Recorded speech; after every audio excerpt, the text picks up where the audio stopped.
नमस्कार दोस्तों, आप सबका स्वागत है यूपी रेगुलर क्लासेस के ऑनलाइन प्लेटफॉर्म में। मैं विभोर वाजपेयी आप सबका स्वागत करता हूं। जैसा कि आपने देखा है कि उत्तर प्रदेश पुलिस सिपाही भर्ती दोबारा होगी और इसका आयोजन बहुत जल्द किया जाएगा। आपने कल का नोटिस देखा होगा, अगर नहीं देखा है तो आप उसको पहले वीडियो देखिएगा, फिर आप इस कहानी पे आइएगा। ठीक। उसी नोटिस में एक मैटर ये भी था कि हो सकता है कि आपका फिजिकल पहले हो, लेकिन ये बिल्कुल कतई संभव नहीं है। आप उस पॉइंट को बिल्कुल नेगलेक्ट कर दीजिएगा, इग्नोर कर दीजिएगा। आप पेपर को लेके देखिएगा कि बहुत जल्द टेंडर पास होने वाला है और टेंडर के समथिंग मानिए कि 20 से 25 दिन में पेपर हो ही जाता है। 20 से 25 दिन में पेपर हो जाएगा। तो अब आपके पास समय, आप यही रखिए कि आपके पास बहुत ज़्यादा समय होगा तो 40 से 45 दिन ही होगा, 50 दिन होगा, जिसमें आपका एक पावन पर्व भी पड़ेगा, होली। और उसमें आपकी तैयारी उस दिन के आगे और पीछे दिन भी तैयारी ना हो पाएगी। यानी उस चक्कर में कम से कम 3 4 से 5 दिन आपके जाए जाएंगे। ठीक। और ज़रूरी भी है, त्यौहार भी अपने को अच्छे से मनाना ही है। लेकिन जब तक त्यौहार आएगा तब तक हम लोग हिंदी के एक विस्तृत पार्ट में एक गहन अध्ययन कर चुके होंगे, अच्छी प्रैक्टिस कर चुके होंगे। उस प्रैक्टिस पे आप यदि जोर दोगे, उस प्रैक्टिस के आप रेगुलर वाचर रहोगे, तो विश्वास मानिएगा कि जैसे इस बार पेपर यूपी रेगुलर क्लासेस ने जो प्रयत्न किया था, उस प्रयत्न में जो विश्वास दिलाया था आपको, जो आप पे एक गारंटी थी, उस गारंटी पे खरा उतरा है। आप जाके पिछले वीडियो देख सकते हो, वो चाहे हिंदी की बात हो, वो जीएस की बात हो, और यहाँ तक कि वो चाहे करंट की बात हो। और जो 3 फैकल्टी आपको दी जा रही हैं, 2 फैकल्टी आपको दी जा रही हैं, उन्हीं फैकल्टी में काम किया जा रहा है। तो अब हम आज से हम लोग शुरू करेंगे। पूरी कहानी के बाद हम लोग निष्कर्ष पे पहुंचेंगे कि हम लोग अब शुरू करेंगे हिंदी के जो वो 22-23 टॉपिक हैं, उन 22-23 टॉपिकों के डेली प्रैक्टिस, प्रीवियस ईयर क्वेश्चनों की, विभिन्न परीक्षाओं में आयोजित क्वेश्चनों की। वो यूजीसी लेवल का होगा, डैट लेवल का होगा और वनडे एग्जाम लेवल का होगा।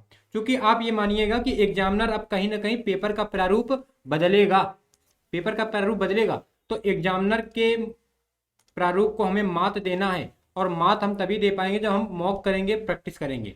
हिंदी में और जीएस में आप बिल्कुल परेशान ना होइए।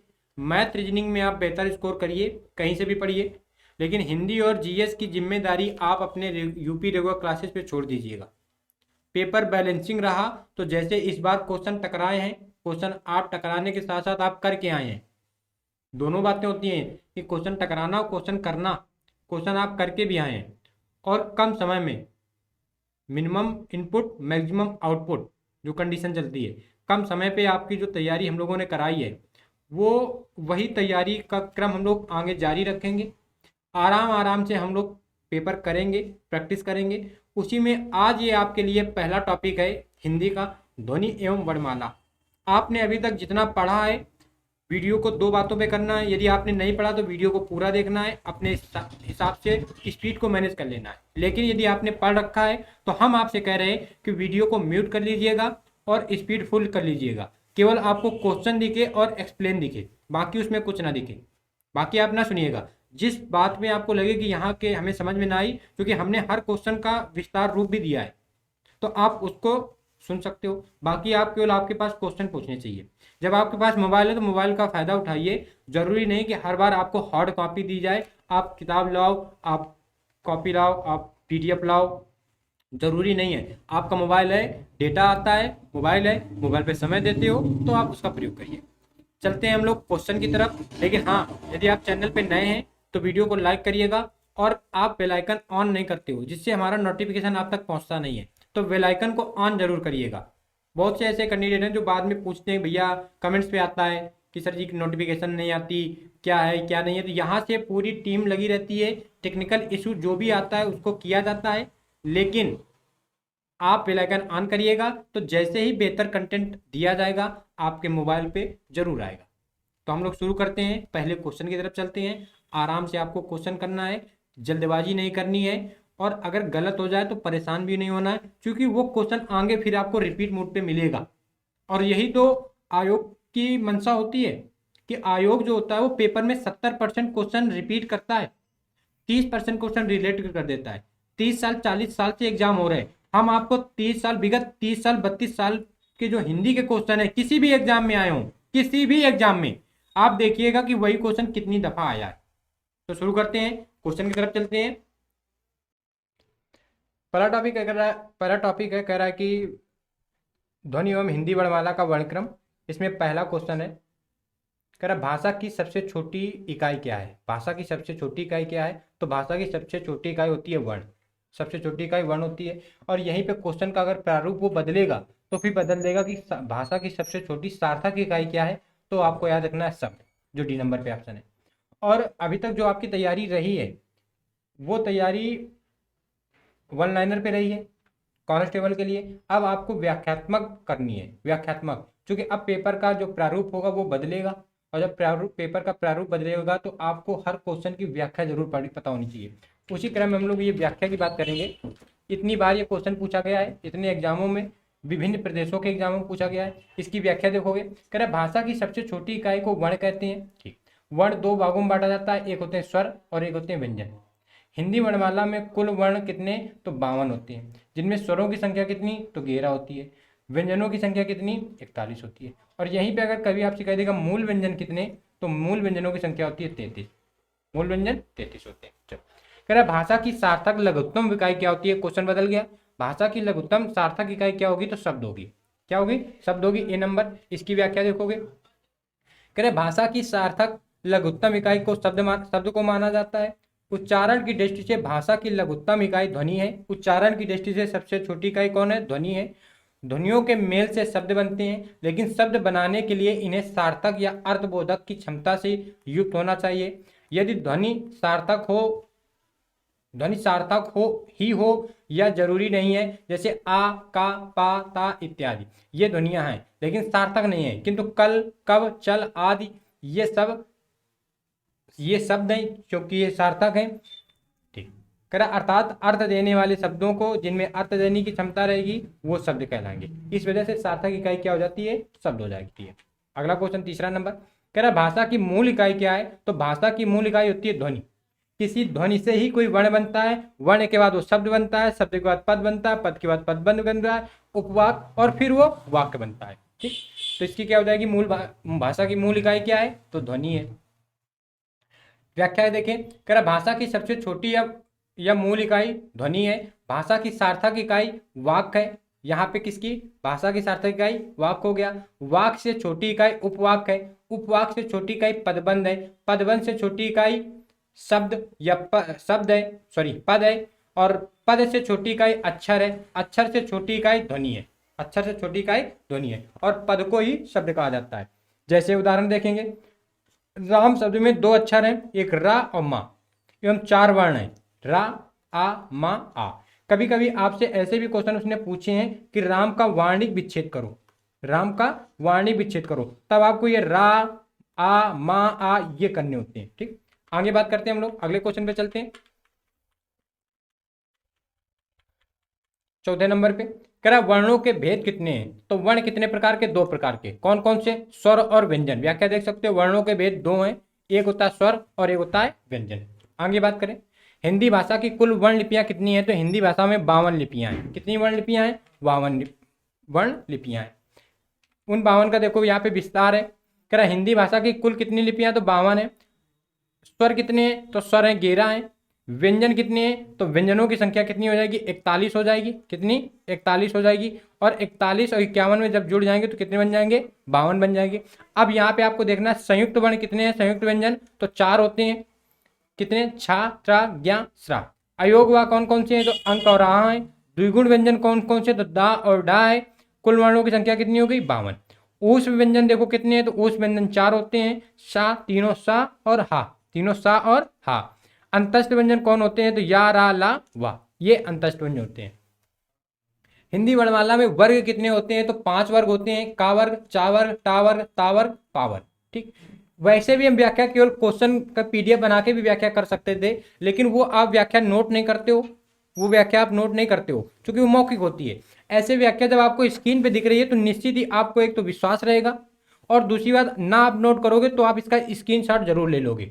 और यदि आप ऐसा नहीं कर रहे हो तो आप स्क्रीनशॉट जरूर लीजिएगा, आपको विश्वास मानिएगा कि जब आप री एग्जाम दोगे कांस्टेबल का, जो आपके वनडे लेवल के क्वेश्चन थे वो उसने पहले पूछ रखे हैं, अब वो इनमें व्याख्यात्मक पूछेगा और तब आपको वहां पे याद आएगी कि नहीं वो पीडीएफ से पढ़े होते, वहां से पढ़े होते तो बेहतर रहता। ठीक, आगे शुरू करते हैं। कह रहा लिपि चिन्हों के क्रमबद्ध समूह को क्या कहते हैं? लिपि चिन्हों के क्रमबद्ध समूहों को कहते हैं वर्णमाला, यानी वर्णों का सुव्यवस्थित क्रम क्या कहलाता है? वर्णमाला। अभी तक हमने ये पढ़ा था, उसने शब्दावलियां चेंज कर दी, उसने क्या कह दी? लिपि चिन्हों के क्रमबद्ध समूह को क्या कहते हैं? तो वर्णमाला कहते हैं। ठीक, व्याख्या देख लो। हिंदी भाषा की सबसे छोटी इकाई ध्वनि होती है। ध्वनि के लिखित रूप को वर्ण कहते हैं। वर्णों का क्रमबद्ध समूह को वर्णमाला कहते हैं। वर्णमाला में हिंदी वर्णों की संख्या कितनी है? 52। अब हम बात करेंगे स्वर वर्ण क्या होते हैं और व्यंजन की बात करेंगे इसके बाद। देखो, कौन कह रहा स्वर नहीं है? तो स्वर होते कितने हैं? 11। उन 11 के अलावा कौन नहीं? तो आपको दिख रहा होगा बा स्वर नहीं है। ये क्या है? व्यंजन है। इसकी व्याख्या करने की आवश्यकता नहीं है, हम लोग आगे बात करेंगे। कह रहा इनमें से री क्या है? इसमें री क्या है? तो री क्या है? तो री अपना क्या है? स्वर है। री क्या है? स्वर। आ आई ई ऊ करके री बोलते हो, तो री क्या है? स्वर। व्याख्या देखोगे, हिंदी के प्रमुख स्वर आ ई यानी पूरे उच्चारण पे कर लोगे 11 हैं। इनमें मूल स्वर कौन कौन से होते हैं? तो मूल स्वर ये 4 हैं। मूल स्वर कौन कौन से हैं? आ ई उ और री। संयुक्त स्वर कौन कौन से हैं? तो ए ऐ ओ और औ है। ये कैसे हैं? संयुक्त स्वर। ह्रस्व स्वर कौन कौन से हैं? तो आ ई उ री, यानी जो मूल स्वर होते हैं वही ह्रस्व स्वर कहलाते हैं। दीर्घ स्वर कौन कौन से होते हैं? तो ये आप देख सकते हो, बड़ा, बड़ी, बड़ा ऊ, ए ऐ ओ और औ। ये कैसे हैं? दीर्घ स्वर हैं। तो ये सारी बातें आप स्क्रीनशॉट करके राइट डाउन करोगे। वर्णमाला में आज के बाद आपके एग्जाम में कोई भी क्वेश्चन बाहर नहीं जाने वाला, यदि आपने इस वीडियो को अच्छे से देखा। आगे बात करें, इनमें से किस शब्द में री की मात्रा का उपयोग हुआ? री की मात्रा ऐसे लगती है, ऐसे देखिए, अब लिखते हो कृपा, ऐसे, ये कृपा में री की मात्रा लगती है। तो देखो, वृष्टि में लगी है, ठीक। रिपु में री की नहीं लगी, रा लगी है। क्रिया में ये रा है और इसमें रा पूरी होती है, इसमें रा पूरी होती है। यहाँ तो रा पूरी है, ये रिपु में, क्रिया में भी रा पूरी है और इस रा को कहते हैं ड्वार्फ। और वर्षा में रा आदि है तो इस रा को कहते हैं रेफ। इसमें रा कैसी है? आदि है। तो वृष्टि में ही केवल री का प्रयोग हुआ है, अर्थात कौन सा सही हो जाएगा? ए नंबर। इससे संबंध में और एग्जाम्पल की बात करें तो देखो, कृतक, कृष्ण, सृजन आदि ऐसे आते हैं। जितने भी आपके दिमाग में ऐसे आ रहे हो री वाले, तो आप उनको राइट डाउन करिएगा। कह रहा जिनका उच्चारण स्वतंत्र रूप से होता है और जो व्यंजन के उच्चारण में सहायक होते हैं उन्हें क्या कहते हैं? तो स्वर कहते हैं। यानी स्वर का उच्चारण स्वतंत्र रूप होता है। व्याख्या की बात करें, जिनका उच्चारण स्वतंत्र रूप से होता है और जो व्यंजन के उच्चारण में सहायक होते हैं उसे स्वर कहते हैं। इनके उच्चारण में भीतर से आती हुई वायु मुख से निर्बाध रूप से निकलती है। हिंदी में स्वर वर्णों की संख्या 11 है। सभी स्वर स्वतंत्र होते हैं। सभी स्वर कैसे होते हैं? स्वतंत्र होते हैं। ये भी शब्द याद रखना है, स्वतंत्र, क्योंकि कभी दे देगा परतंत्र, तो परतंत्र का मतलब होता है दूसरे के अधीन, यानी व्यंजन। व्यंजन कैसे होंगे? परतंत्र। स्वर कैसे हैं? स्वतंत्र। व्याख्या आपको बहुत अच्छे से देखनी है। आपको क्वेश्चन तो निश्चित पता होगा, आप यदि तैयारी कर चुके हो, और यदि आप न्यू कमर हो तो आप क्वेश्चन भी देखिएगा, बाकी व्याख्या आप जरूर समझिएगा। कह रहा स्वरों की संख्या कितनी है? 11। स्वरों की संख्या कितनी है? 11 है। आगे बात करें, स्वरों का उच्चारण कह रहा व्यंजनों की सहायता से गलत है, अनुस्वार की सहायता से नहीं, गलत है, अनुनासिक की सहायता से गलत है, बिना किसी की सहायता से यस, क्योंकि कैसे होते हैं? स्वतंत्र होते हैं।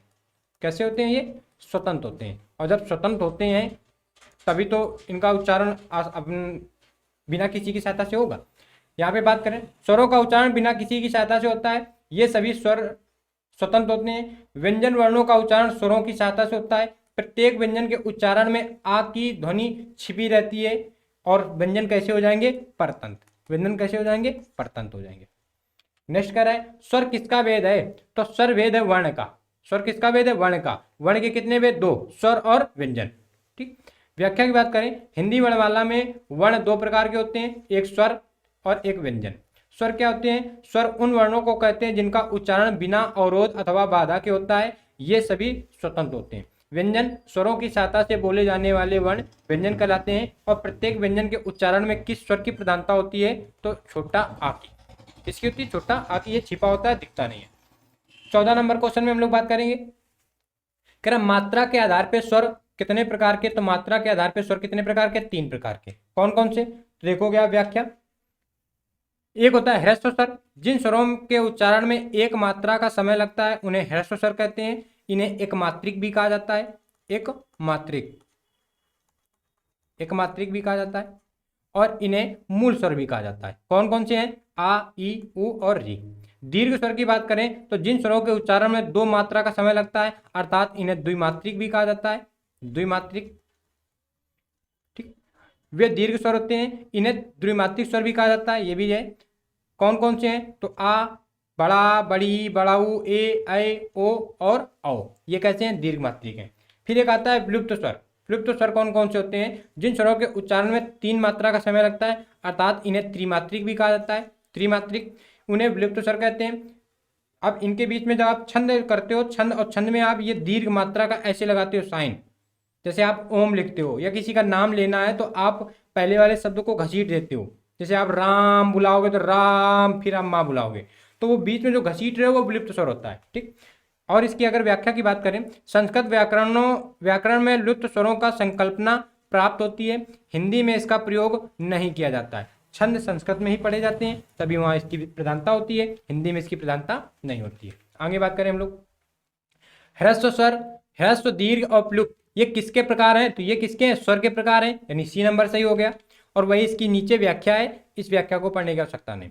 16 नंबर कह रहा किस समूह में सभी स्वर दीर्घ हैं? किस समूह में सभी स्वर दीर्घ हैं? यानी जो मूल स्वर या ह्रस्व स्वर कौन कौन से होते हैं? तो छोटा आ, छोटी ई, छोटा ऊ और री। इन चार के अलावा ये चार किसी में ना मिलेंगे तो जाहिर सी बात है वो दीर्घ हो जाएंगे। तो देखो कौन सा है? तो ए नंबर मिल रहा है, ए नंबर में बड़ी ई मिल रही, ए, ऐ, ओ और औ मिल रहा है, ये चारों नहीं मिल रहे। ठीक, बाकी अगर ये ली की बात करें तो री, देखो री आ गया तो ये ह्रस्व स्वर आ जाएगा, यहाँ पर ह्रस्व स्वर है, यहाँ पे आ ह्रस्व स्वर है, ए नंबर है जिसमें ह्रस्व स्वर नहीं है। आगे बात करें, हिंदी भाषा में ह्रस्व स्वरों की संख्या कितनी है? तो हिंदी भाषा में ह्रस्व स्वरों की संख्या है 4। कौन कौन से? आ, ई, उ और री, ये 4 होते हैं। ठीक, आगे बात करेंगे हम लोग, व्याख्या उसी की देख लें। कह रहे हैं हिंदी भाषा में स्वरों की संख्या 4 होती है, ह्रस्व स्वरों की। स्वर कैसे स्वतंत्र होते हैं? व्याकरण में परंपरागत रूप से स्वरों की संख्या 11 है हिंदी व्याकरण में, संस्कृत में 13 होती है। स्वरों के दो भेद होते हैं, एक होता है ह्रस्व स्वर, एक होता है दीर्घ स्वर। जब मात्रा के आधार पर कह देगा तब आप विलुप्त स्वर को भी जोड़ दोगे। वैसे समानता स्वरों के कितने भेद होते हैं? तो 2 भेद होते हैं। जिन स्वरों के, अगला क्वेश्चन 18 नंबर पढ़ रहे हैं, जिन स्वरों के उच्चारण में 2 मात्रा का समय लगता है या ह्रस्व स्वर से दोगुना समय लगता है वो स्वर क्या कहलाते हैं? तो वो स्वर कहलाते हैं गुरु स्वर। अब गुरु शब्द आपको पहले मिला, वैसे आप क्या बोलोगे? दीर्घ स्वर। दीर्घ स्वर तो मिला ना, दीर्घ तो मिला नहीं है। ह्रस्व का विलोम दीर्घ, लघु का विलोम गुरु, तो यहाँ गुरु यानी बड़े से आ रहा है। गुरु किससे आ रहा है? बड़े से आ रहा है। और एक गुरु ये भी होता है जिसमें बड़ी यू की मात्रा होती है, तो ये गुरु गुरु वाला होता है, ये गुरु गुरु वाला होता है यानी अध्यापक वाला। और ये गुरु जो बड़े कहते बहुत बड़े गुरु हो, तो गुरु का वो भाव जा रहा है। ठीक, व्यंग्य में बोला जा रहा है शब्द, तो ये होता है बी नंबर। क्या जिन व्याख्या देख रहे हैं, जिन स्वरों के उच्चारण में ह्रस्व स्वरों से अधिक समय लगता है वह गुरु या दीर्घ स्वर कहलाते हैं। मात्रा की दृष्टि से द्विमात्रिक स्वर कहलाते हैं, अर्थात 2 मात्रा वाले स्वर, 2 मात्रा होने के कारण ही इनके उच्चारण में ह्रस्व स्वर से दोगुना समय लगता है। छंद शास्त्र में ह्रस्व मात्रा को लघु और दीर्घ मात्रा को गुरु कहा जाता है, ये बात याद रखनी है। 19 नंबर कह रहा निम्नलिखित में से कौन सा दीर्घ स्वर है? दीर्घ स्वर कौन सा है? निम्नलिखित में कौन सा दीर्घ स्वर है? तो आ नंबर दीर्घ स्वर है। अब आपको ए और ओ भी लग रहा होगा, ए और ओ संयुक्त दीर्घ स्वर है, ये दीर्घ स्वर नहीं है, संयुक्त स्वर है। क्योंकि ए का निर्माण कैसे हुआ है? आ और ई से। ओ का निर्माण कैसे हुआ है? आ और उ से। ठीक, ऐसे हुआ है, छोटा बड़ा छोटी बड़ू ये भी मिल जाएंगे, लेकिन ये कैसे संयुक्त स्वर है। दीर्घ स्वर केवल कौन सा है? तो आ दीर्घ स्वर है। उ कैसा है? उ ह्रस्व स्वर है। आगे बात करें हम लोग, हाँ यहाँ देख सकते हो ए और ओ कैसे हैं? संयुक्त स्वर है। व्याख्या में बात बता रहा, उ कैसा है? ह्रस्व स्वर है। आंसर क्या हो जाएगा? बड़ा। नेक्स्ट की बात करें, निम्नलिखित में से कौन सा संयुक्त स्वर नहीं है? कौन सा संयुक्त स्वर नहीं है? तो देख सकते हो कौन सा संयुक्त स्वर ना होगा, तो उ ना होगा। उ कैसा है? दीर्घ स्वर है। उ कैसा स्वर है? दीर्घ स्वर है। देखोगे उ संयुक्त स्वर नहीं है बल्कि यह दीर्घ स्वर है। हिंदी वर्णमाला में कुल 11 स्वर होते हैं जो इस प्रकार हैं। ह्रस्व स्वर 4 है, आ ई उ री। दीर्घ स्वर 3 है और संयुक्त स्वर भी 4 है। तो 4 4 8 3 11 11 हो गए। आपको ये वाला जरूर स्क्रीनशॉट ले लेना है, इस वाले स्क्रीन की स्क्रीनशॉट जरूर रखना है। 21 नंबर की बात करें, किस स्वर के उच्चारण में दीर्घ स्वर से भी अधिक समय लगता है? तो प्लुप्त स्वरों के उच्चारण में दीर्घ स्वर से अधिक समय लगता है, तभी इन्हें त्रिमात्रिक स्वर भी कहा जाता है। त्रिमात्रिक स्वर कहा जाता है। जिन स्वरों के उच्चारण में दीर्घ स्वरों से भी अधिक समय लगता है उन्हें प्लुप्त स्वर कहते हैं। जैसे ओम, सुनो, बाद में आप घसीट देते हो ना कि सुनो ऐसे कर देते हो, तो वो रहता है। ठीक, अब हम लोग बात करेंगे 22 नंबर की। दाहिने कोने ऊपर की तरफ आओगे आप। प्लुप्त स्वर कौन सा है? तो प्लुप्त स्वर कौन सा है? ओम, जिसमें ये आया है। ठीक, ओम प्लुप्त स्वर है, शेष वर्तनी की दृष्टि से त्रुटिपूर्ण है। ऐसे ओम लिखा नहीं जाता, ऐसे भी ओम नहीं लिखा जाता, ओम ऐसे भी नहीं लिखा जाता। ओम लिखने का शुद्ध तरीका यही है। ठीक, संधि संयोग के आधार पर स्वर बताना। संधि और संयोग के आधार पर करण निम्नलिखित में से किस स्वर को संयुक्त स्वर माना जाता है? तो किस स्वर को संयुक्त स्वर माना जाता है? आय को, क्योंकि ये दो अन्य स्वरों से, दो भिन्न भिन्न स्वरों से बनता है। आ और ए से आय बनता है। ठीक, और ए कैसे बनता है? तो आ प्लस ई से, छोटा ई बड़ी, छोटा ओ छोटा बड़ा, ऐसे करके बन जाएगा। ठीक, संधि आपने पढ़ रखी है। तो बाकी सब ये कैसे हैं? तो बाकी ये सब दीर्घ स्वर हैं। ये तीनों कैसे हैं? दीर्घ स्वर हैं। ये कैसा है? संयुक्त स्वर है। संयुक्त स्वर था कितने? 4। दीर्घ स्वर कितने थे? 3। मूल स्वर या ह्रस्व स्वर कितने थे? 4। व्याख्या में देख सकते हो, अ स्वर को संयुक्त स्वर माना जाता है। संयुक्त स्वर में ए, ऐ, ओ और औ आते हैं।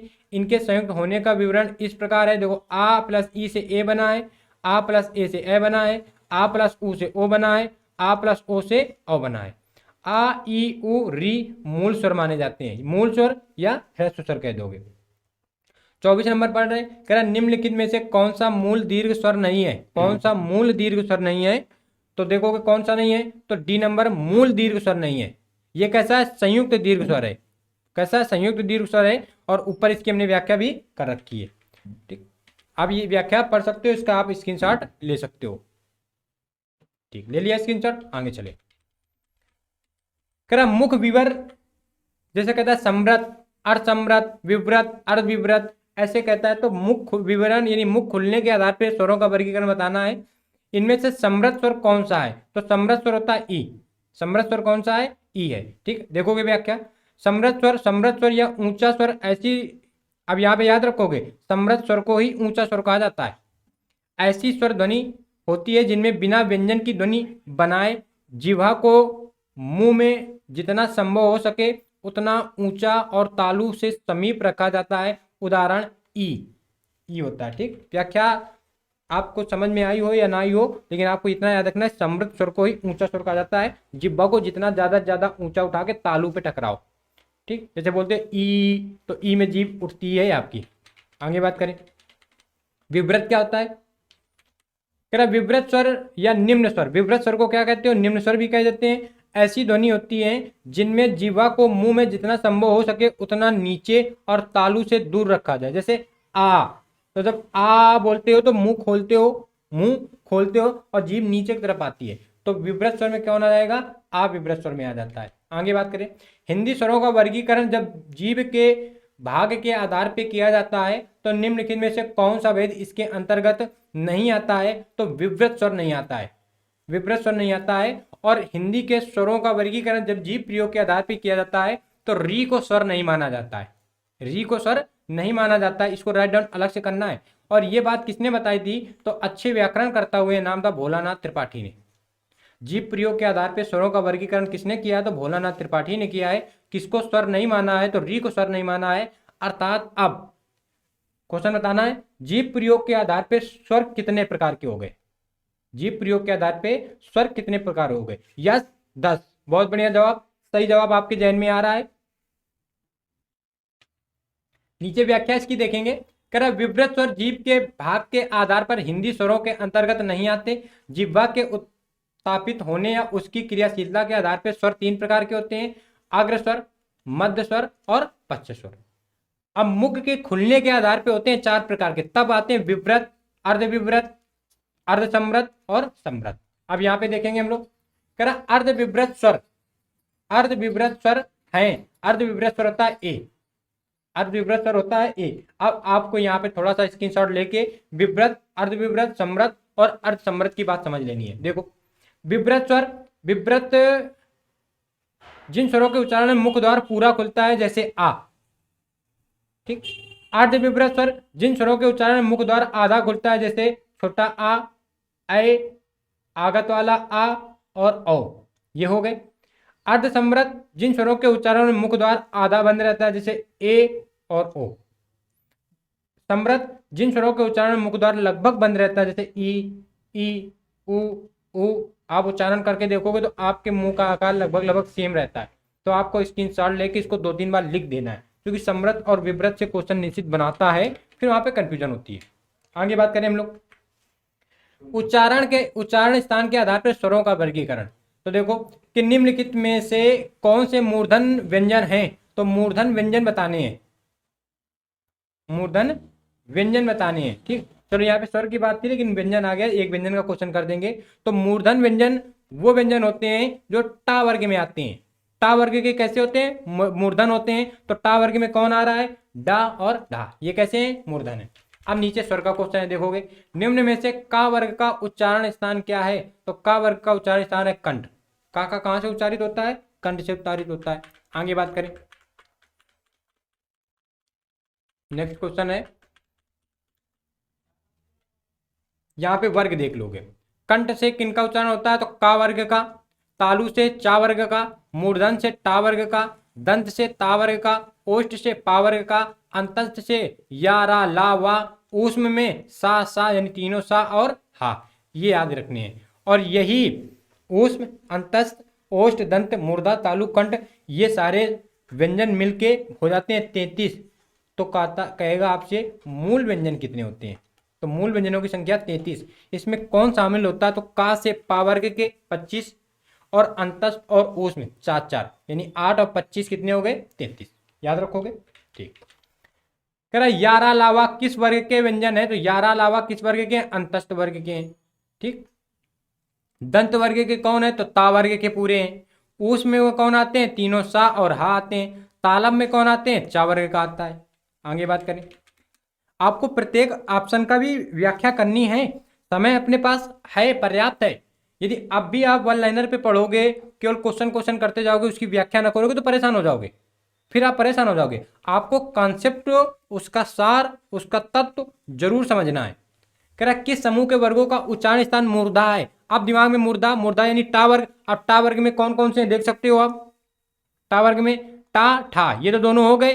टा में ही शा का उच्चारण होता है। और अभी हम बात करेंगे कि स्वरों के वर्गीकरण पे, उसकी बात करेंगे, शायद वो क्वेश्चन छूट रहे हैं, उसको हम अलग से लिख के बताएंगे। तो आप देखोगे री का भी उच्चारण कहाँ से होता है, मूर्धन से होता है, ठीक। अब उससे पहले हम लोग बात कर लें कि स्वरों का उच्चारण के आधार पर स्वर कहाँ कहाँ से किस किस स्वर का उच्चारित किया जाता है। तो आप थोड़ी देर रुकोगे, यहाँ पे हम लोग बात करेंगे कि उच्चारण के आधार पे स्वर कहाँ कहाँ से उच्चारित होते हैं। तो देखो एक उच्चारण स्थान होता है कंठ का, कंठ का, तो कंठ से उच्चारित होते हैं आ और आ, यानी छोटा आ और बड़ा। इसके बाद होता है तालु, स्वर का उच्चारण है, स्क्रीनशॉट आप ले सकते हो। इससे होता है छोटी ई और बड़ी ई। इसके बाद होता है मूर्धन, मूर्धा या मूर्धन, तो यहाँ से उच्चारित स्वर होता है री, ठीक। इसके बाद एक स्वर आ जाता है आपका, जैसे आ जाएगा ए या ऐ, ए या ऐ। तो आप देखोगे ए और ऐ संधि द्वारा कहाँ कहाँ से बनता है, तो ए और ऐ का निर्माण समानता हो जाता है आ प्लस ई से, आ प्लस ई से समानता ए या ऐ का, और फिर ऐसे ऐ का बदल जाता है कि आ प्लस ए से हो जाता है। लेकिन हम मूल की बात कर रहे हैं, तो आ का उच्चारण कहाँ से, कंठ से। ई का उच्चारण कहाँ से, तालु से। तो कंठ और तालु से किसका किसका उच्चारण, तो कंठ प्लस तालु से उच्चारण होता है ए और ऐ का। ऐसे उच्चारण होता है ओ और औ का, ओ और औ का। और ओ और औ कैसे बनते हैं, आ प्लस ऊ से बनते हैं, आ प्लस ऊ से बनते हैं। और जब आ प्लस ऊ से बनते हैं तो आ यानी कंठ, कंठ, और ऊ यानी ओष्ठ, ऊ यानी ओष्ठ, ऊ यानी ओष्ठ। तो कंठोष्ठ से किसका किसका उच्चारण, ओ और औ का। हालांकि यहाँ पे ऊ की बात नहीं लिखी, तो यहाँ देख लोगे ओष्ठ से किसका उच्चारण होता है, तो ओष्ठ से उच्चारण होता है ऊ और बड़ा ऊ, यानी ऊ और ऊ का। ये आप देख लोगे उच्चारण के आधार पे। स्वरों के वर्गीकरण की हमने बात की है कि उच्चारण के आधार पे, उच्चारण के आधार पे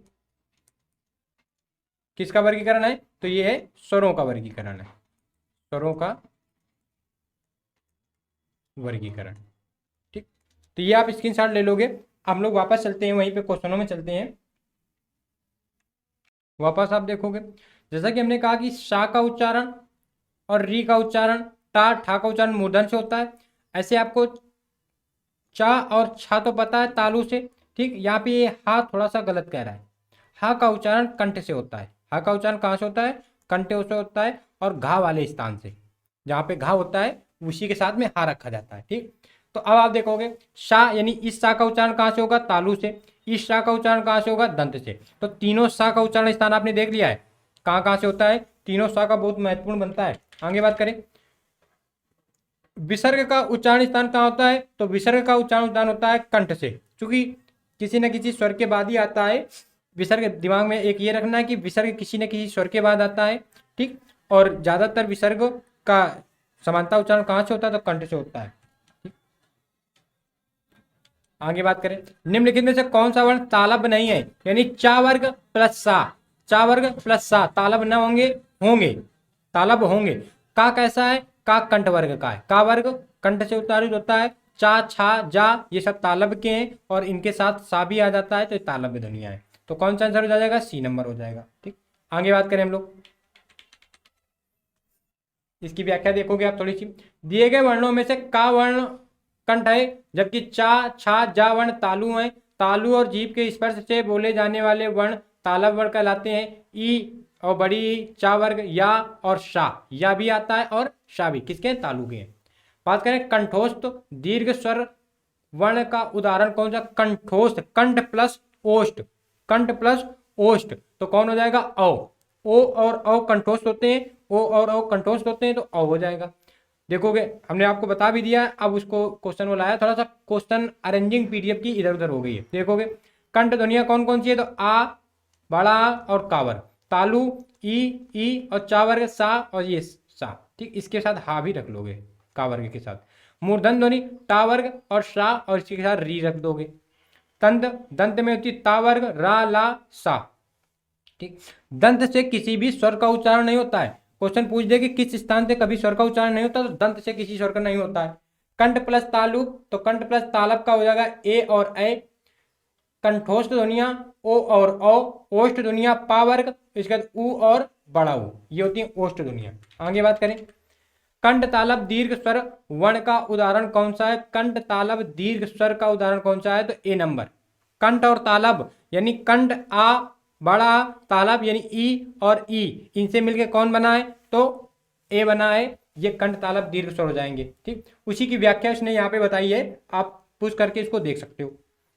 आगे चलें। ठीक, कह रहा कौन वर्ण ओष्ठ नहीं है, कौन वर्ण ओष्ठ नहीं है, तो जिसका ओष्ठ से उच्चारण न होगा, यानी पा वर्ग और ऊ, पा वर्ग के सारे प्लस छोटा ऊ और बड़ा ऊ, तो आ ना आएगा ना, आ किसका है, कंठ का है। आ किसका है भाई, कंठ का है। नेक्स्ट की बात करें, निम्न में से कंठ वर्ण कौन सा है, कंठ आ वर्ग छोटा आ और बड़ा आ, ये कैसे होंगे, कंठ वर्ण होंगे। तो देखो ऊ कैसा है, ऊ तो ओष्ठ का है, ऊ तो ओष्ठ का है।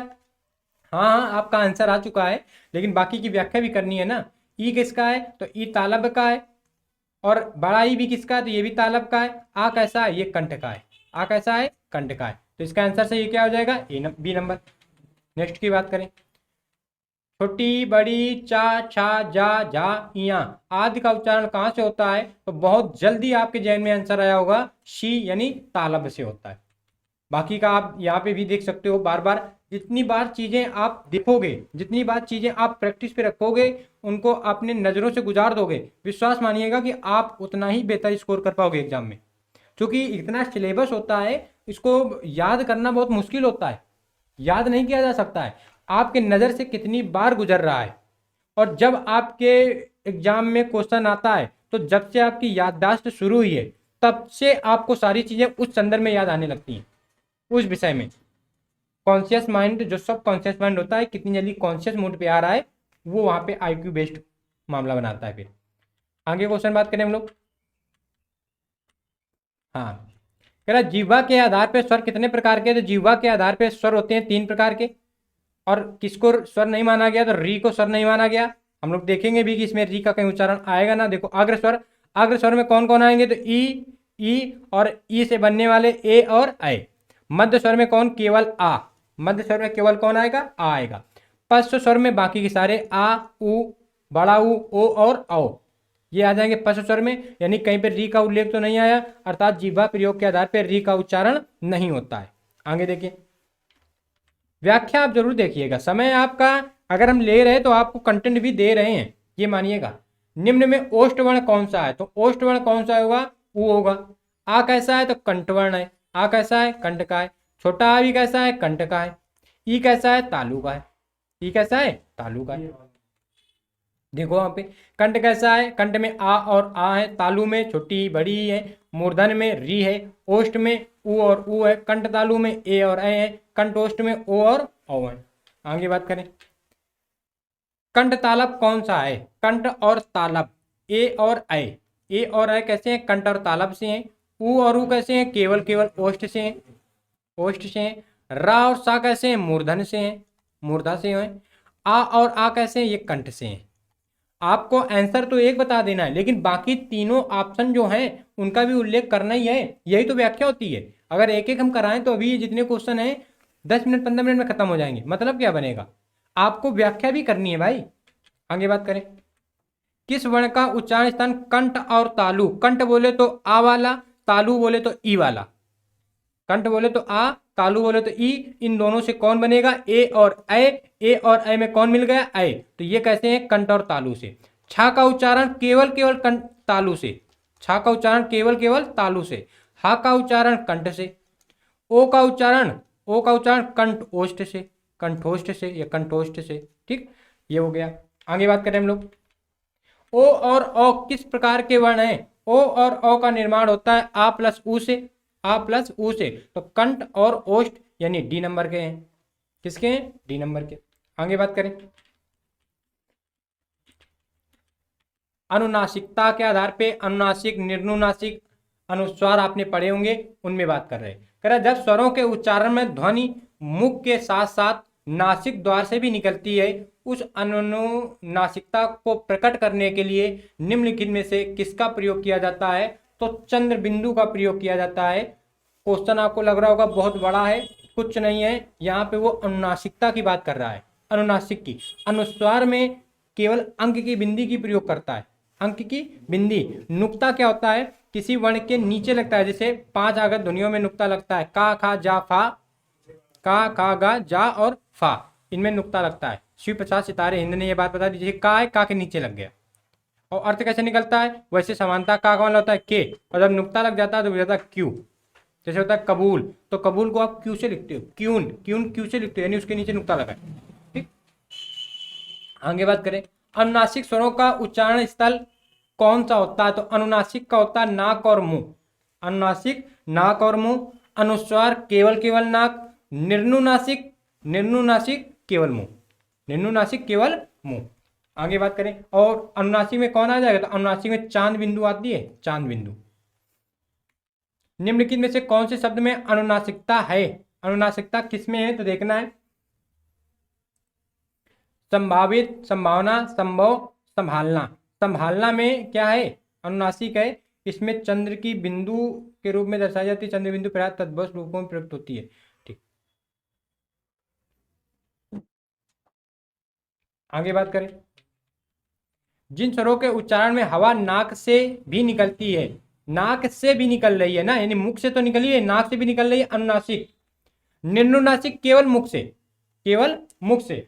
आगे बात करें, जिनकी ध्वनि केवल मुख से निकलती है, जिनकी ध्वनि केवल मुख से निकलती है, निर्नुनासिक, निर्नुनासिक। समृद्ध स्वर की बात कर चुके हैं, वृत्ताकार, ओ, उ, औ, ये वृत्ताकार होते हैं। ये जो 4 होते हैं ये वृत्ताकार, यानी जब आपका ओंठ जो है वृत्ताकार पे चला जाएगा, वो वृत्ताकार होते हैं। और अनुनासिक, अनुनासिक की बात कर ही चुके हैं। आगे बात करें हम लोग, व्याख्या की बात देख लोगे आप। हाँ, अगला क्वेश्चन है, ओठ की आवृत्ति के आधार पे देखना है। देखो वही आ गया, ओठों की आकृति के आधार पर निम्नलिखित में से कौन आवृत्त आवृत्तिमुखी स्वर है। कौन आवृत्तिमुखी स्वर है? तो देखो ई कैसा है? आवृत्तमुखी, यानी वृत्त नहीं बनना ई में आपका फैल रहा है, गोला नहीं बन रहा है। ठीक है, आगे बात करें। आवृत्तमुखी जिन स्वरों के व्याख्या है, जिन स्वरों के उच्चारण में ओट वृत्तमुखी या गोलाकार नहीं होते आवृत्तमुखी स्वर कहलाते हैं। जैसे आ, ई, ए और ऐ। आपको ये वाले इसकी स्क्रीन शॉट इसका ले लेना है और आपको राइट डाउन कर लेना जहां पे आपने पहले से नोट्स बना रखे हैं। वृत्तमुखी जिन स्वरों के उच्चारण में ओट गोलाकार होते हैं, जैसे ओ और ये आगत आ होता है। ठीक, ये आगत का प्रयोग किया जाता है। जैसे डॉक्टर लिखते हो तो डॉक्टर के ऊपर ये बना देते हो, ऐसे बना दिए, और जब इसको इंग्लिश में लिखते हो तो DOC ये तो लिखते हो। यानी इस आगत वाले आ का मतलब होता है ओ। आ और ओ के मध्य की कड़ी इसी आ को कहा जाता है, जो आगत पे है। क्या कहा जाता है? आ और ओ के मध्य की कड़ी। देखने में आ लगेगा, लेकिन जब व्याख्या करोगे तो ओ पे आएगा। ठीक, आगे बात करें। स्वर से संबंधित अन्य प्रश्नों की बात करें। देखो, अब यहाँ पे आपको जो आपने जितना पढ़ रखा है उसी का व्याख्या है, उसी की चर्चा आगे बढ़िया की जाएगी। कह रहे भाषा विज्ञान की दृष्टि से ऊ किस प्रकार का स्वर है? तो ऊ है पश्च समृत स्वर है। कैसा है? पश्च समृत स्वर है। इसकी व्याख्या बहुत जरूरी है। कह रहे भाषा विज्ञान की दृष्टि से ऊ और ऊ पश्च समृत स्वर हैं। जिन स्वरों के उच्चारण में जीभ का पश्च भाग कार्य करता है उन्हें पश्च स्वर कहते हैं। जैसे आ, उ, ओ, औ, आ। समृत उन स्वरों को कहा जाता है जिन स्वरों के उच्चारण में मुख द्वार लगभग बंद रहता है। जैसे ई, उ और उ, ये बंद रहते हैं, समृत कहलाते हैं। आगे बात करें। निम्नलिखित में से कौन सा शब्द स्वर का वर्गीकरण नहीं है? तो स्वर का वर्गीकरण होता है ह्रस्व स्वर, दीर्घ स्वर, मूल स्वर, लघु स्वर, गुरु स्वर, संयुक्त स्वर। लेकिन द्वित स्वर नहीं होता है। द्वित क्या होते हैं? व्यंजन होते हैं। द्वित क्या होते हैं? व्यंजन होते हैं। और द्वित व्यंजन की बात करें तो डा और ढा कैसे होते हैं? द्वित व्यंजन होते हैं। आगे बात करें। हिंदी वर्णमाला की री ध्वनि क्या है? तो हिंदी वर्णमाला की री ध्वनि है स्वर। हिंदी वर्णमाला री क्या है? स्वर है। अर्ध स्वर कौन कौन से होते हैं? तो या और वाह। अर्ध स्वर कौन कौन से? या और वाह। व्यंजन, तो व्यंजनों की संख्या 41 तो होती है, 41 होती है। मूल व्यंजन की अगर यहाँ पे बात वो कह रहा होगा तो फिर 33 होगी। संयुक्त व्यंजन, तो संयुक्त व्यंजन 4 होंगे। संयुक्त व्यंजन कौन कौन से? छा, त्रा, ज्ञा और श्रा। ठीक, आगे बात करें। कह रहा है कि व्यंजन परिभाषा, व्यंजन की बात कर रहा है। ठीक, ओष्ठ अल्प प्राण, घोष महाप्राण, अल्प प्राण। प्राण का मतलब होता है, थोड़ी सी व्याख्या कर देंगे। प्राण का मतलब होता है हवा, और जिन वर्णों के उच्चारण में ज्यादा हवा लगेगी तो महाप्राण, जिनके उच्चारण में कम हवा लगेगी अल्प प्राण। ठीक, घोष अघोष। घोष का मतलब होता है गूंज। जिन वर्णों के उच्चारण में गूंज आएगी यानी गले पे ज्यादा वाइब्रेशन होगा वो सघोष, और जिनमें ना होगा यानी टन की आवाज जैसा कुछ प्रतीत होगा तो वो कैसे? अघोष। ठीक, अब देखो ओष्ठ अल्प प्राण घोष वर्ण का उदाहरण कौन सा है? तो उदाहरण हो जाएगा बा नंबर। कौन सा हो जाएगा? बा नंबर। ठीक, इससे एक हम लोग सारणी पहले बनाते हैं, फिर आपको ओष्ठ अल्प प्राण महाप्राण ये सारी बातें समझ में आएंगी। ठीक, चलते हैं हम लोग सारणी की तरफ।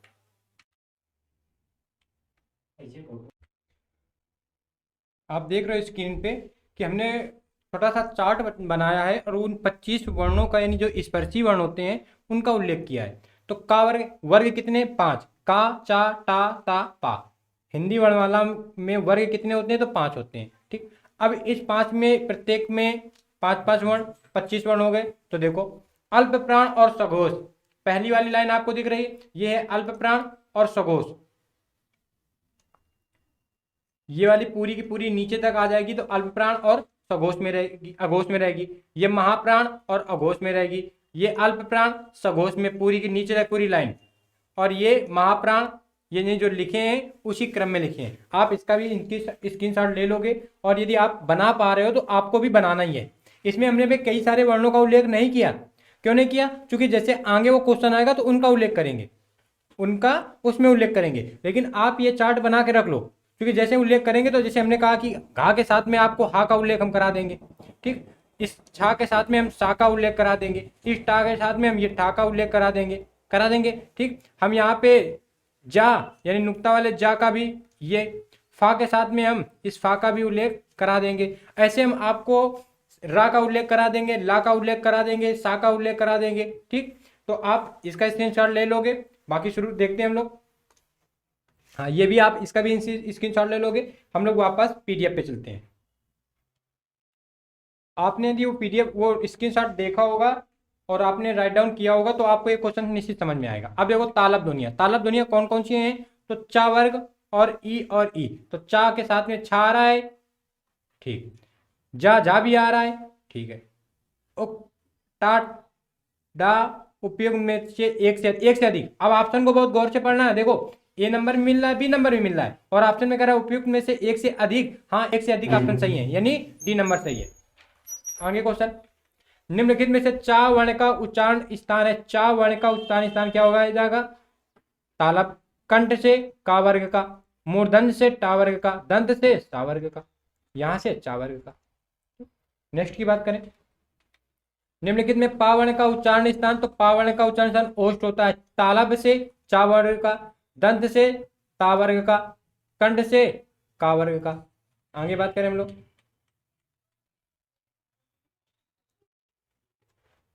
त्रिवेणी शब्द में त्रा वर्णों, त्रा किस वर्णों के योग से बना है? तो त्रा बनता है आदि ता और ये रा से, यानी संयुक्त जो व्यंजन है, कितने संयुक्त व्यंजन? 4। उन संयुक्त व्यंजनों को तोड़ने की बात कर रहा है। तो ऐसे शब्द देखो, त्रिवेणी दे दिया, त्रिवेणी में कह रहा त्रा, त्रा आपको पता है आदिता और रा ये कौन सी है? ड्वार्फ वाली, और इसमें रा होती है पूरी।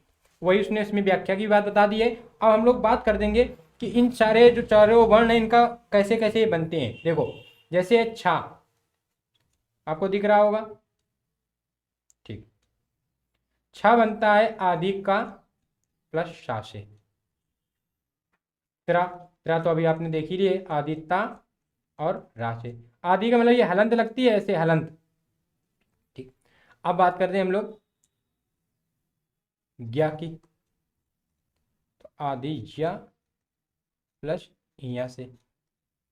और हम लोग बात करते हैं अगर श्रा की, तो आदि शा प्लस रा से। ये वाली सा तालब वाली सा है, ठीक, इनसे बनता है। तो त्रिवेणी में त्रा की बात कर रहा तो आपने ऐसे कर दिए। अब हम लोग बात करें आगे, कह रहा निम्नलिखित में से उच्चारण की दृष्टि से असंगत बताना है। ना का उच्चारण दंत से बिल्कुल, क्योंकि ता वर्ग में आएगा, ता दा दा ना। या वर्ग का मूर्धन से, या वर्ग मूर्धन से कहाँ होगा? या वर्ग का उच्चारण स्थान मूर्धन से नहीं होता है, ठीक है। या वर्ग कैसा होता है? तो अंतस्थ होता है। या वर्ग कैसा है? अंतस्थ होता है, ठीक। और उसका उदाहरण कहाँ हो जाता? उदाहरण तो तालु में चला जाता है। कहाँ? तालु में। घा का कंठ से, बा का ओष्ठ से, बाकी सब सही है, यही मिलना कह रहा था। सर्वज्ञ शब्द में संयुक्त व्यंजन ज्ञा। अब देखो उसने बता दिया कि ज्ञा का निर्माण कैसे कैसे हुआ है। तो ज्ञा का निर्माण होगा आदि जा और इया से, यानी ये नंबर सही है। 60 नंबर की बात करें, कह रहा वर्ण और उच्चारण स्थान की दृष्टि से निम्नलिखित में से असंगत बताना है। आपने जो सारणी देख रखी है उस सारणी से अगर आप नहीं कर पा रहे तो 2-3 बार उसको आप बनाइएगा दोस्त, और फिर आप करिएगा, देखना कितना अच्छा आपको लगेगा। आप सारे क्वेश्चन, और जब आप पढ़ के क्वेश्चन कर रहे होते हो और क्वेश्चन आपको आ रहे होते हैं तो आपका कॉन्फिडेंस अलग ही टाइप का होता है।